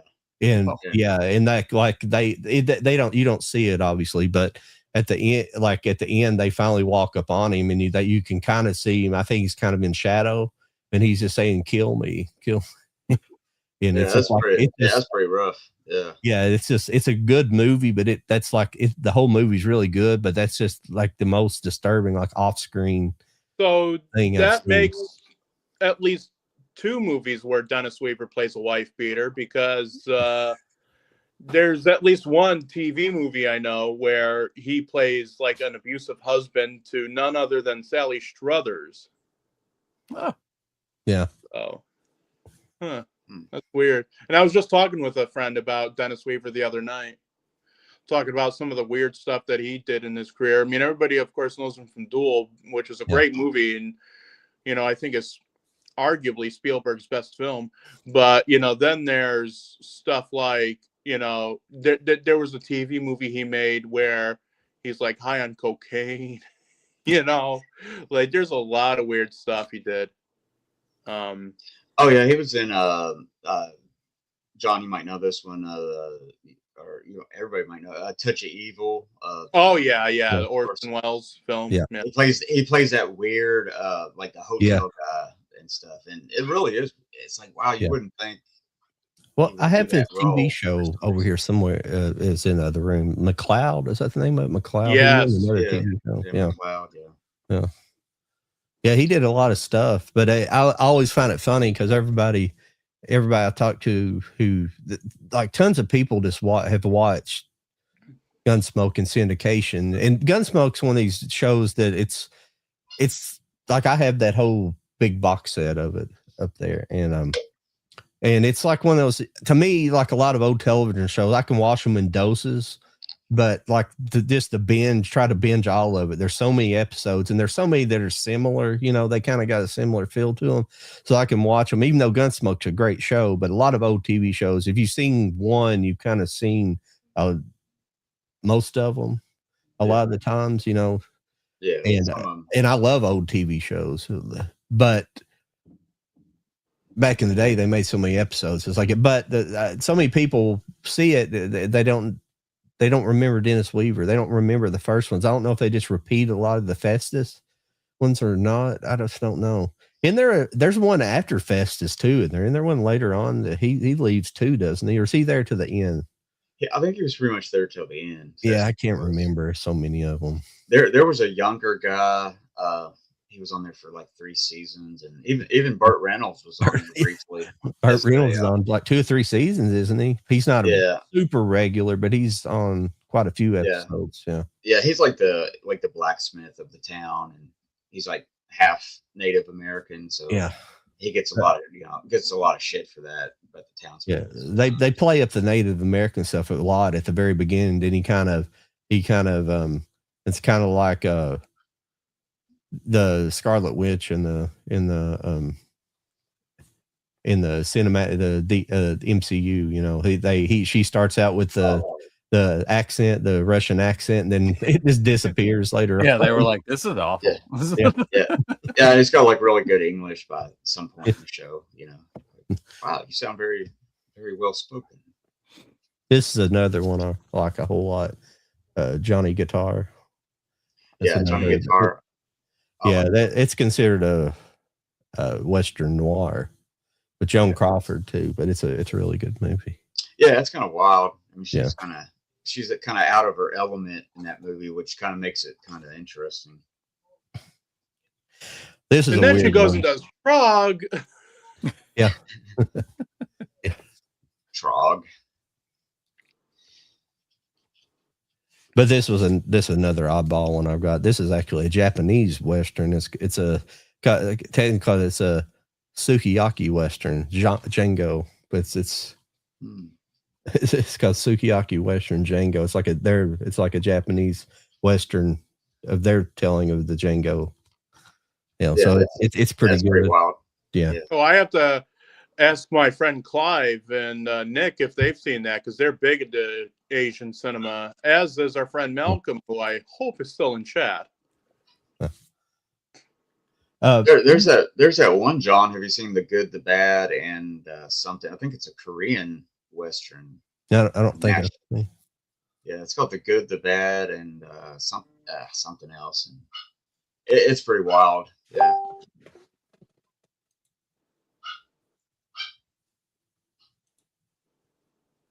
But what else here? Sorry. If there's anything you want to talk about, just jump on in, because this is probably my favorite like contemporary Western. That something's come out of a recent. Bone Tomahawk is pretty good. Yeah, that's pretty cool. I like how it's the you don't know if they're exactly Indians or aliens or who they are. It's kind of got some kind of weird supernatural kind of thing going on. It's really interesting. I think they're just Indians, but they're like a very they're this like a very removed tribe that just hates white people completely, and just, Well, they had that weird thing where they, with the throat, like they talk. I don't know. They make that sound. you might be right though. Yeah, Yeah, I don't know. It's I've never have figured out. I've watched it 2-3 times. It's like, couple of.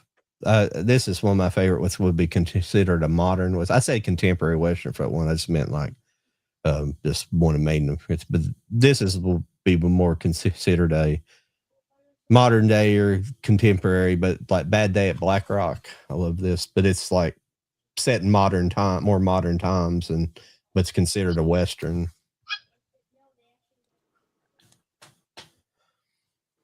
Ballad of Cable Hogue's kind of the same way. It still it took place in the 1800s, but like at the tail end of the 1800s, where there was some automobiles and things like that.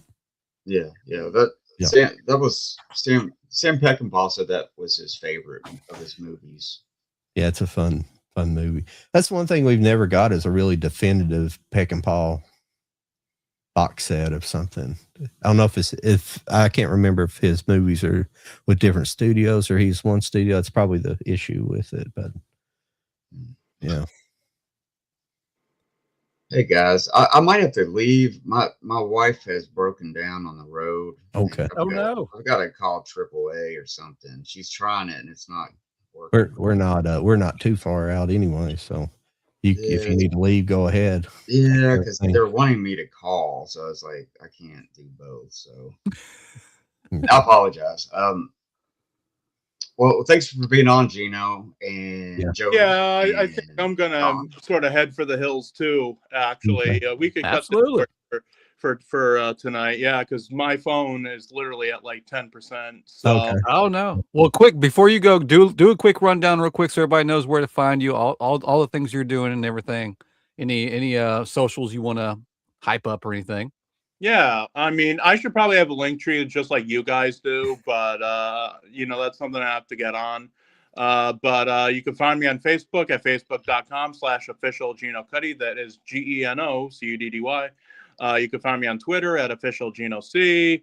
You can find me on Instagram at official Gino Cuddy. You could find my numerous YouTube channels. There's one with my name, just Gino Cuddy. Then there's Gino's House of Rare Films, and there's other channels. There's the Heart to Heart William S. Hart podcast, which you can find on Spotify, Apple Podcasts, iHeartRadio Podcasts, and YouTube Music. There's also my TeePublic store, where Six Gun Theater, where you could find Western T-shirts, and my blog, which is blazingjustice.blogspot.com. And I think that about does it. I can't think of too many more platforms that I have. Sounds like you got them all covered. Yeah, I think that's enough. Yeah. Well, awesome, buddy. I appreciate you coming by tonight. This was awesome. I'll see you guys too. Yeah, sorry, I gotta run. Go with your wife, for goodness sake. Okay. See you guys. See you. Appreciate it. Yeah. Come on anytime you want to too. Yeah. We definitely appreciate you coming by. I appreciate you being in the chat in the previous show and hitting us up. This was fun to have you. This was educational for me. I like Westerns, but my Westerns are like, I mean, with like the 90s and sooner. I'm sad about my Westerns, but so this was definitely a fun educational experience for me. Really cool stuff you showed off tonight. Really appreciate it. And everybody in the chat or watching this later, go check him out.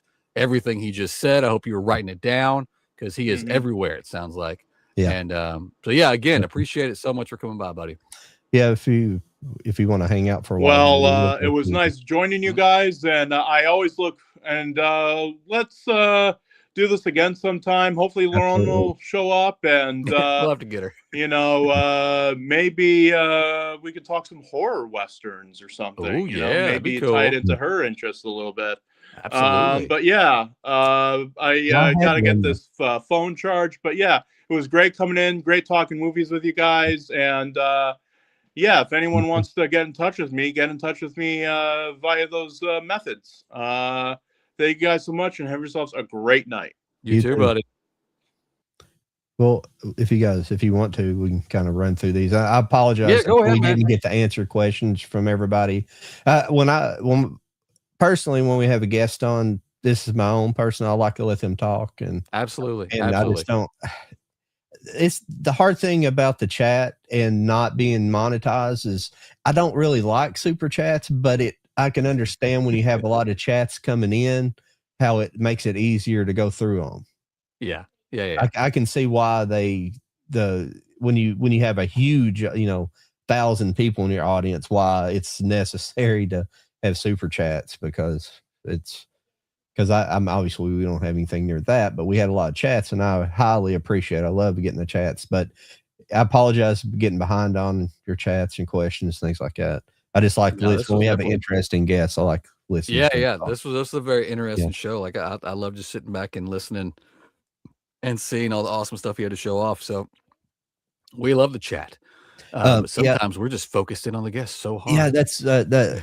Lauren wasn't on here. I had one for I had a sort of, I guess it'd be considered it's probably a comedy more than it is a horror Western, but this was Billy the Kid versus Dracula. Oh shit. I think it's about the only thing that I pulled out that would qualify as a horror Western. That's funny. But yeah, but I bet he knew a whole lot. It'd be very interesting. It would be. We have to make sure we can redo the advertisement poster and just have us all zombified. Yeah. Yeah. That show would definitely just be me watching, because I got nothing. Yeah. Well, thanks everybody for being here. We've had a pretty decent crowd on that. Yeah, absolutely. Yeah, the more Gino was going on, and I was learning about all the the old awesome Westerns. I'm looking over at the stack I pulled. I'm like, man, these are all just like, everybody owns these Westerns, and it's just sad. I got like Tombstone, Young Guns, and The Quick and the Dead, Unforgiven. I did pull Blazing Saddles, so that came up once tonight. I feel good about that. I have a lot of 50s and up, and some 40s that drop into the 40s, but like when you go back to the silence and stuff, I don't have as many.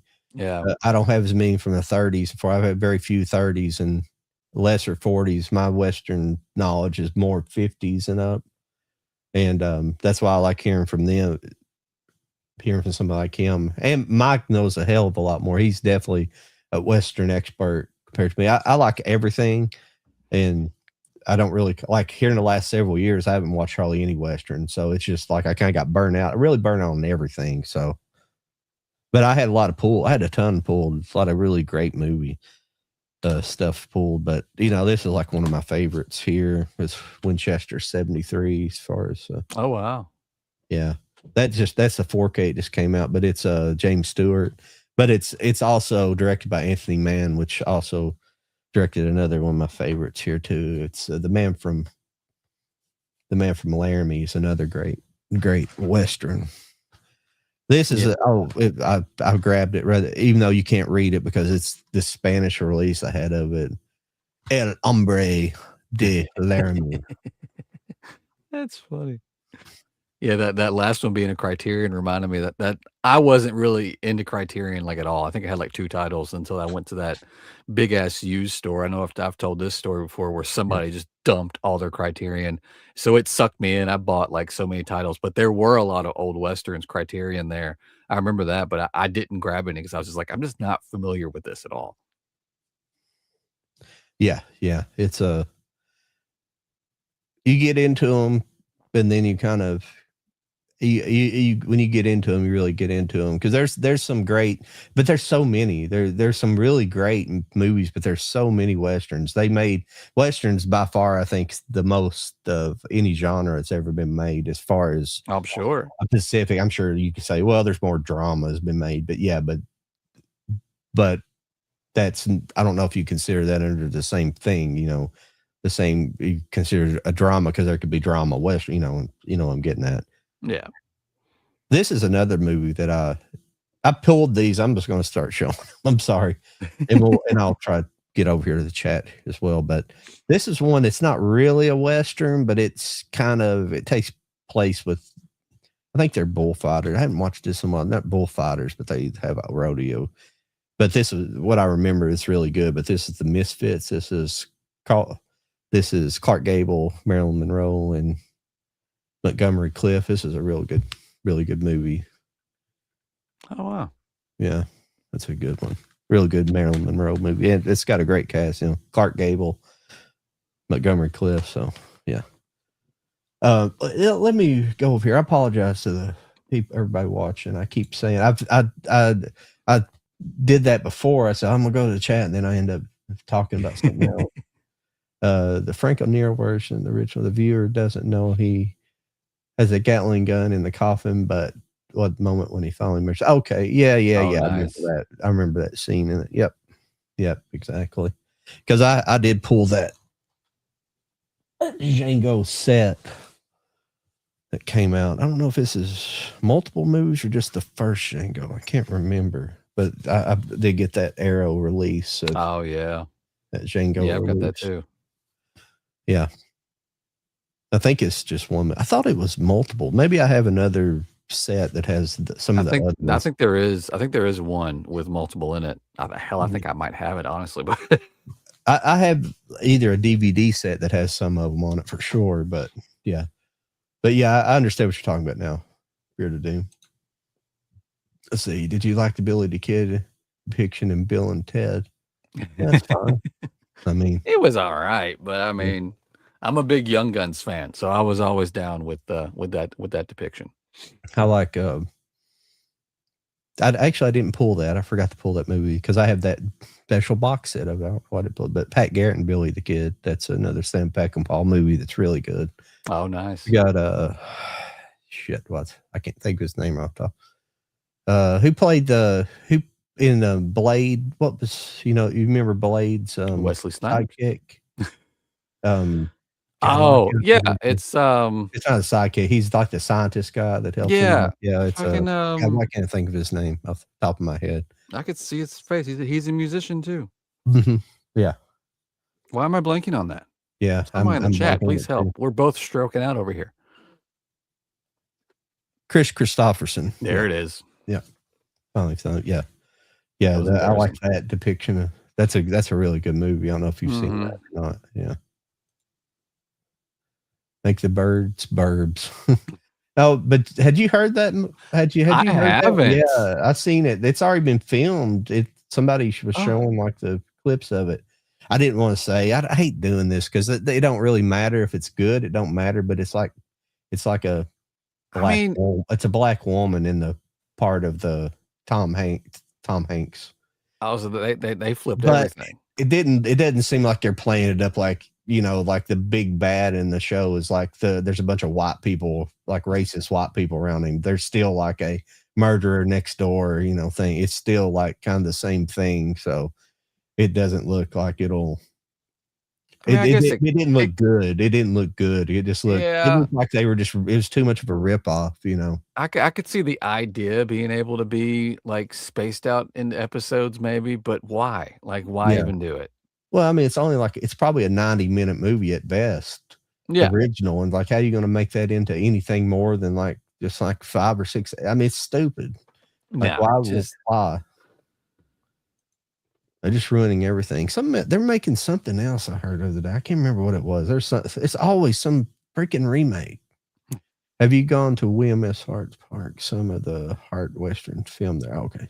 No, I haven't. No, I have not. I'm sorry. That's probably for Gino. I apologize. Gino left. He kind of jumped out a little early too. I was going to try to go through these, but that's no problem. He had a legit reason. His battery. Yeah, he had to switch to his phone because his computers wasn't working. Yeah. But he did come in good once he switched to that phone. So I'm glad that worked out. Yeah. I was trying to see what else. I have somebody in the chat over here. Somebody in the chat mentioned the movie that Mike was trying to come up with. It's called Good, Bad, and Weird. I have seen that. Weird. I've heard of that actually after you say that, but I haven't seen it. I couldn't think of the name of it either. I was like, I know what he's talking about. This is another great Western. This is My Darling Clementine. It's hard to see the title on it, but this is like a cover. Yeah, it's a Henry Fonda movie. It's a John Ford. I'm sorry, I should have known that off the top of my head. It's a John Ford movie. But Henry Fonda. But it's I think it's another telling of the basically Tombstone type It's the OK Corral story, but Gotcha. it's got kind of a love story tied into it a little more closely. So it's another, but it's really good. It's a really good movie. This one's good, but some of these I watch and I've only seen one time, so I can't really remember what the movie. I remember if it's good or not, but I can't really remember everything that goes on. This is a good one. This is called Destry Rides Again. This is cool. It's Marlena Dietrich and James Stewart. Who directed this? I can't. Sorry, my glasses. I can't see. I have to get the main. Yeah. It's probably somebody I should have known. No, George Marshall. Yeah, it's a good movie. It's another good one. It better be on Criterion, but that's not always the case with Criterion. Sometimes they'll sneak in a bad one every now and then. Let's see, top 5 Westerns. I don't like doing that too much because I haven't seen near as many as Mike or yeah. And kind of like the stack that I pulled. Mine would probably be the stack I pulled. Honestly, I just got to put them in some sort of order. Like what I'm showing you, you can consider some of those in the top 5. You know, I don't know. I just top 5 Randolph. Oh, I seen that one earlier. Top 5 Randolph Scott movies. I don't know. It's just like I mentioned. I talked about those earlier. It's at least 3 of them are in that set. The Renowned, which I have this on. I have this 4K. They're the Renowned Westerns, which are the Bud Bedecker and Randolph Scott.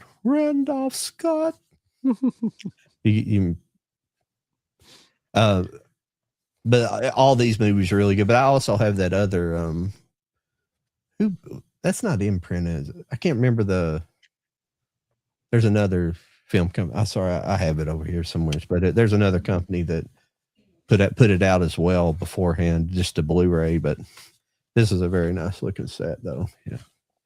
But yeah, the movies in here were The Tall T. I think there's 6 of them. I keep thinking there's just 3. Yeah. The Tall T, Decision at Sundown, Buchanan Rides Alone, Ride Lonesome, and Comanche Station. Yeah.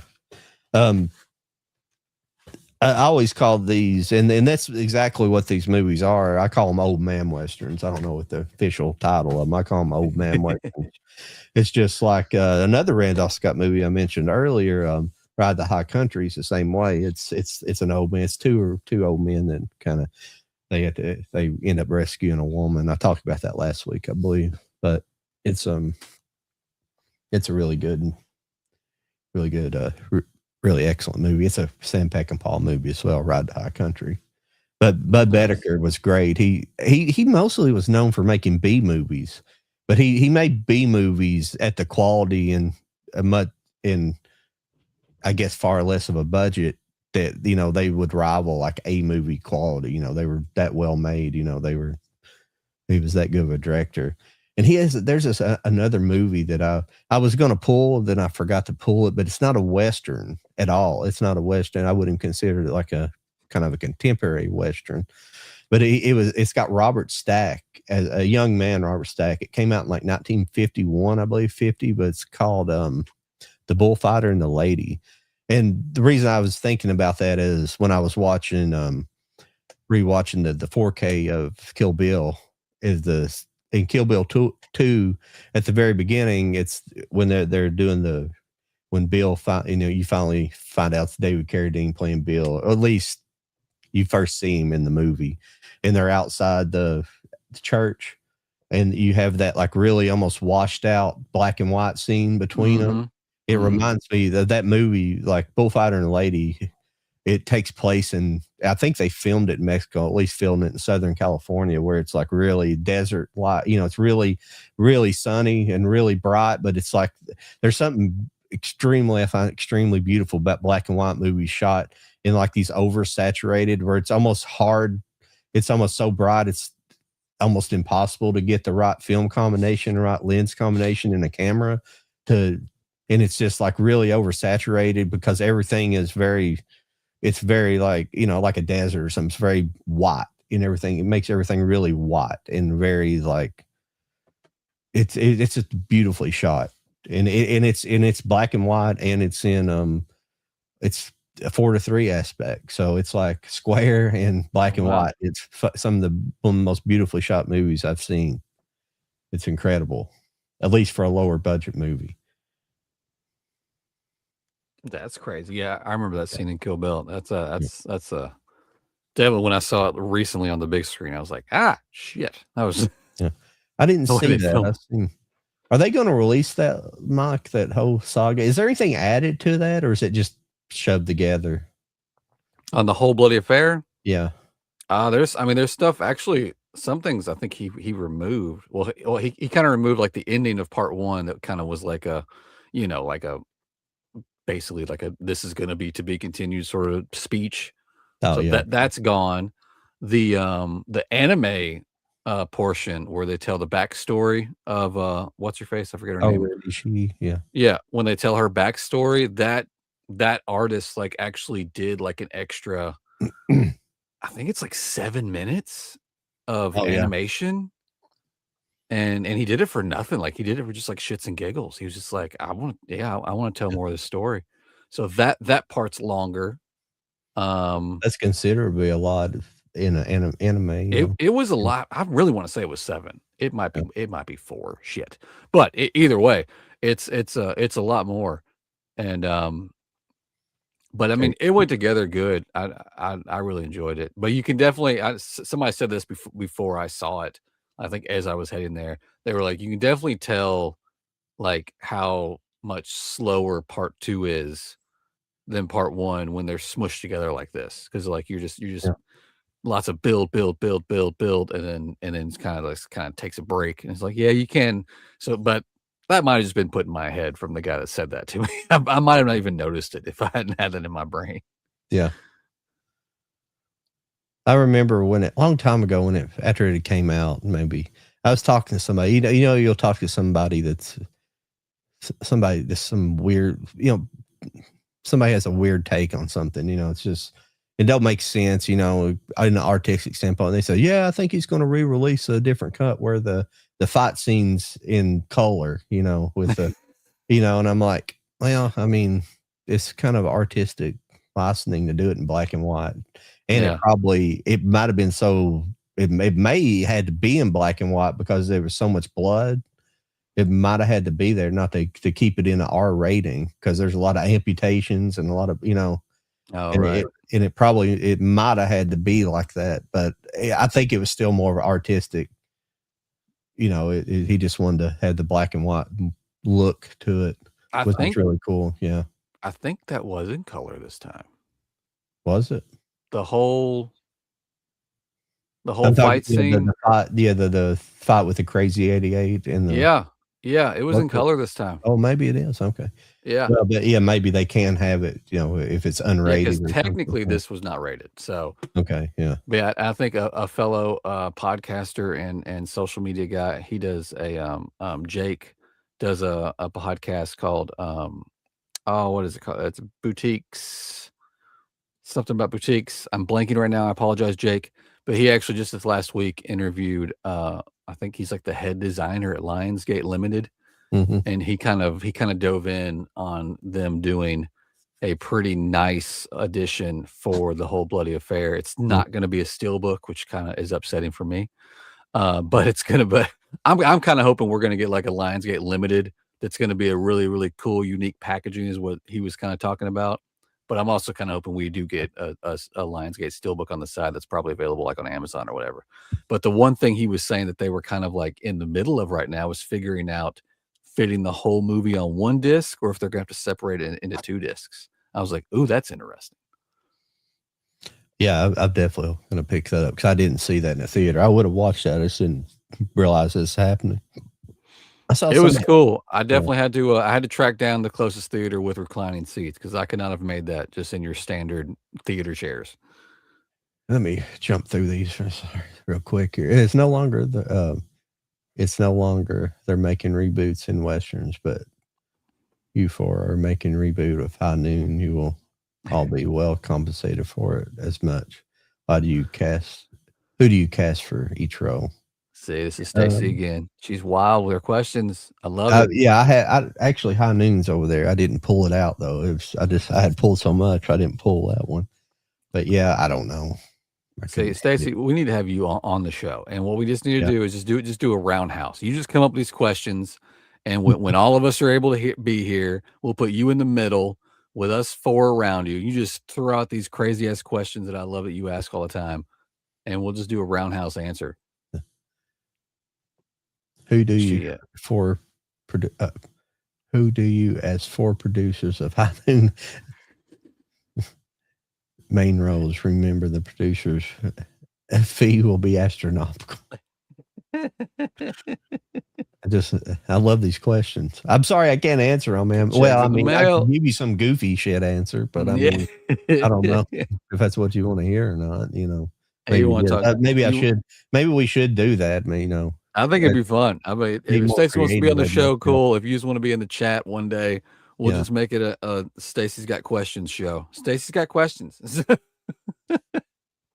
Because she was here. She was here on the show with just me and Lauren, and she was blowing us up. We were laughing our ass off. Yeah, it's good times. Here's one of my. Here, talk about goofy ass shit. Here's one of my top 5. I had a feeling she was going to cancel at the last minute tonight. I just knew it. She's pushing it, wasn't she? Well, with the content, I had a feeling. Yeah, I know she probably didn't have much Western. She would have been like me. It would have been an educational show. Yeah. Here's one I'll show off just because I love this steelbook so much, and it would be in one of my top 5 just because it makes me laugh.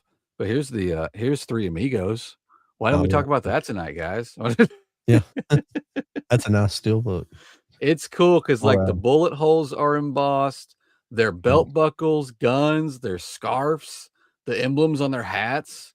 Who released that? Was that some kind of official release, or was that like this? This was a UK. This was an old Blu-ray release that they did in the UK, and Zavvi had it. It was back when Zavvi was doing crazy exclusive steelbooks. And I had to track this one down back in the day because I definitely missed it when it came out. But I mean, we haven't gotten a good Three Amigos since this. Yeah. But we'll never get one with this much freaking embossed and just I love the backs, just the name, but even the bullets again are embossed. It's kind of weird though. No offense, it's not a great movie. Oh, come on. It just didn't. It kind of nobody said it was great. It's one of those movies that I built up in my head before seeing it. It's probably one I had to rent as a kid that I just didn't see in the theater, and I think it got built up, and then it just was kind of a letdown after renting it. You know, trying to think of other movies that might be actually a good video to do. Movies that were letdowns as letdown films. Yep. Yeah. Men of the West, Stacy. Sorry, I sometimes I just start clicking, don't realize they're just comments between people in the chat. Need to see Gino Sunset in a Western movie. Let's make it happen. Yeah. He sounds like he's got the passion enough to do it. So he definitely was listing off a lot of things on his plate that he's working on, and it sounds exciting. Honestly, I'd love to have him finish some of those projects and come back on. If you want a new Man for Snowy River, or just the new special edition of that. Do you want Tom Selleck for Quigley Down Under commentary? Why not happen yet? I don't know if she's talking to people. Is she talking to people in the chat? Am I just missing something? Because I apologize. Sorry if anybody's jumping in right now. We're kind of on our downward ramp to the end of the show. Yeah, we're on our downward spiral. Lauren didn't make it in. Our guest is gone, and Mike had to leave early because his wife had car trouble. Mike had to ditch us. Gino's phone was dying. It's been a fun night, but hey, we got an hour. It was like hour and a half with our guest, which is awesome. Let's see, new Western selling at EFM called Blood Jerky. Blood Jerky might go to Lionsgate. A Civil War vet joins Pinkertons, then robs a bank and starts as a city in starts in the city. It sounds pretty cool, actually. I like it. I like it. Yeah, yeah. No, that sounds cool. Kind of sounds like a. Oh, that's another. Yeah, that's another movie I didn't pull. It's really good. It's a Jesse James movie. The assassination of Jesse James by the coward Robert. Oh, yeah, the Ford. longest movie title ever. Yeah. That's a good movie. Yeah. You're for all on horses. How does that go? Can that be arranged and filmed? John's really good with the AI. We can make this happen. Yeah, we can AI in there. Yeah, you're good too.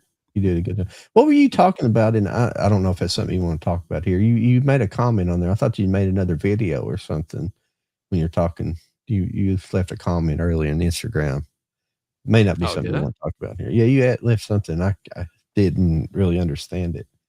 Well, I understood what you said, but I didn't understand what. Oh, the promo video?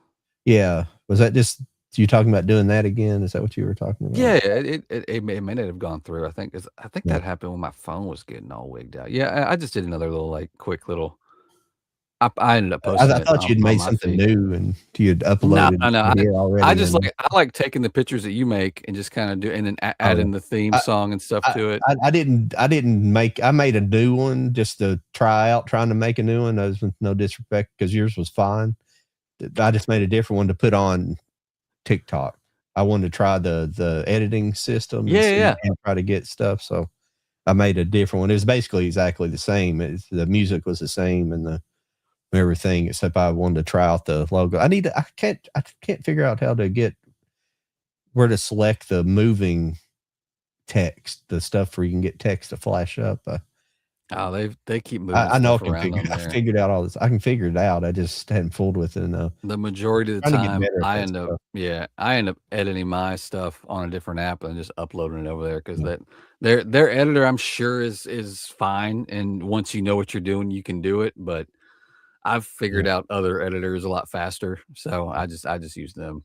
Well, I have one I use on my computer, but then sometimes it's easier to use one on there. But yeah, I can do that. It has a lot of stuff loaded, but sometimes I don't feel like doing that on there. But yeah, I just wanted to try something else out on there and try it out.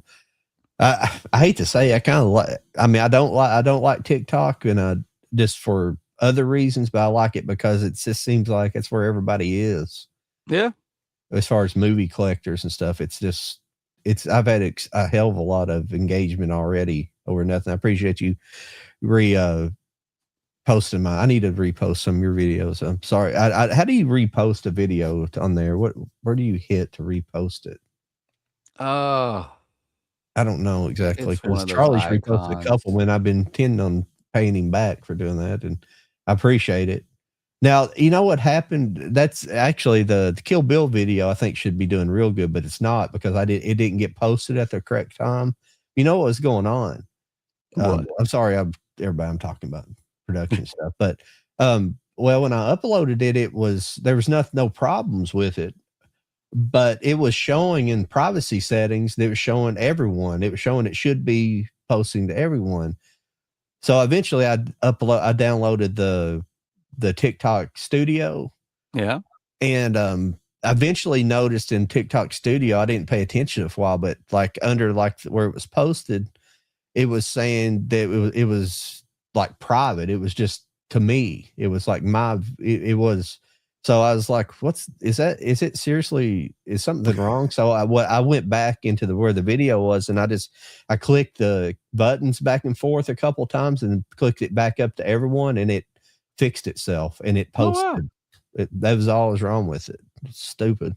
Yeah, that last one I did got flagged for. I kind of explained it to you on our messages for, I guess, because they thought I was promoting something and I didn't notate that, because I guess now you have to you got to be up front if you're promoting something. And I was like, no, I'm just showing some shit off, y'all. I don't know what the problem is. I'm doing the same thing everybody else on this app's doing. But that's weird. But hey, speaking, I mean, we're at the end of the show. You Okay. should definitely promote this new TikTok venture that you're doing. Let's get it out there. John's on TikTok, y'all. Yeah. I mean, I apologize, everybody, if I didn't get to your comments. You guys, next week I'll do better. It's been one thing after another. Not as far as talking about stuff and everything. I appreciate everybody's comments and everything that come see us and gives us views on our videos and things like that. This is the only thing that, in terms of what I do, is I can't really figure out how to.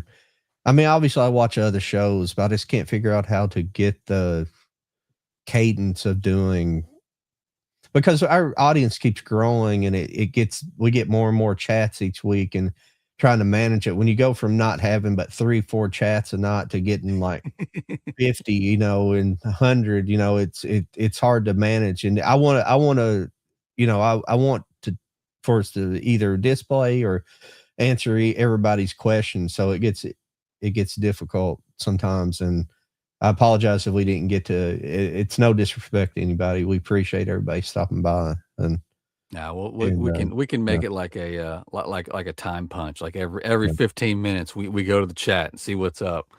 We'll come up with we'll come up with a good system. We're working through it. This is like our second show where we did like a theme, so that was fun. And we'll come up with a new thing for next week. Hopefully, Lauren will be able to make it. Hopefully, Mike can come back in. If anyone out there in the chat, just like Gino, just hit us up on Instagram, and you can be more than welcome to be one of our guests one day. But yeah, John, go ahead, talk about promote yourself real quick, because John's on TikTok. Well, I'm Bewitched Collector everywhere now. That's just I'm just Bewitched Collector on YouTube, making and life simple. TikTok and Instagram. It's a lot easier. You're probably gonna, in the future, just find me mostly on TikTok and Instagram, and then the live stream will be on here. I'll try to make some videos here and there. I just don't know. The engagement on YouTube is just not as good. I don't know. It's just not as good for this type of format. That's what we're doing. Because most of the stuff you just really want to show off. You want to review like one movie, and it doesn't have to be like an hour long. It's just not a long. YouTube's better to me for long term. Yeah. Because their YouTube Shorts is just not. It's not as catchy as it is on TikTok. So yeah, Bewitched Collector pretty much everywhere. Nice. And I'm Stills Raising 4Ks pretty much everywhere. I'm on Instagram, TikTok, YouTube, being more active across the board. So that's exciting. I guess I'll have some more videos. I'm working on a video for one right now that I'm excited about. I've just got to wait for one more edition to come in the mail. So it's a complete collection video. So that's going to be fun. Hopefully next week's show I can talk about that, and it'll be ready to go. But yeah, we'll be back next Wednesday, hopefully with the whole gang, and we'll come up with a new topic. Be watching Instagram for the pre-show post about what the topic's going to be, and we'll be back. We'll be back next week. It was fun. Big thanks to Gino again. You're a good man, sir. We appreciate you stopping by. We'll definitely have you back on again. This was good times. And of course, Mike will be back, and we'll see you guys next week. See you later. Bring this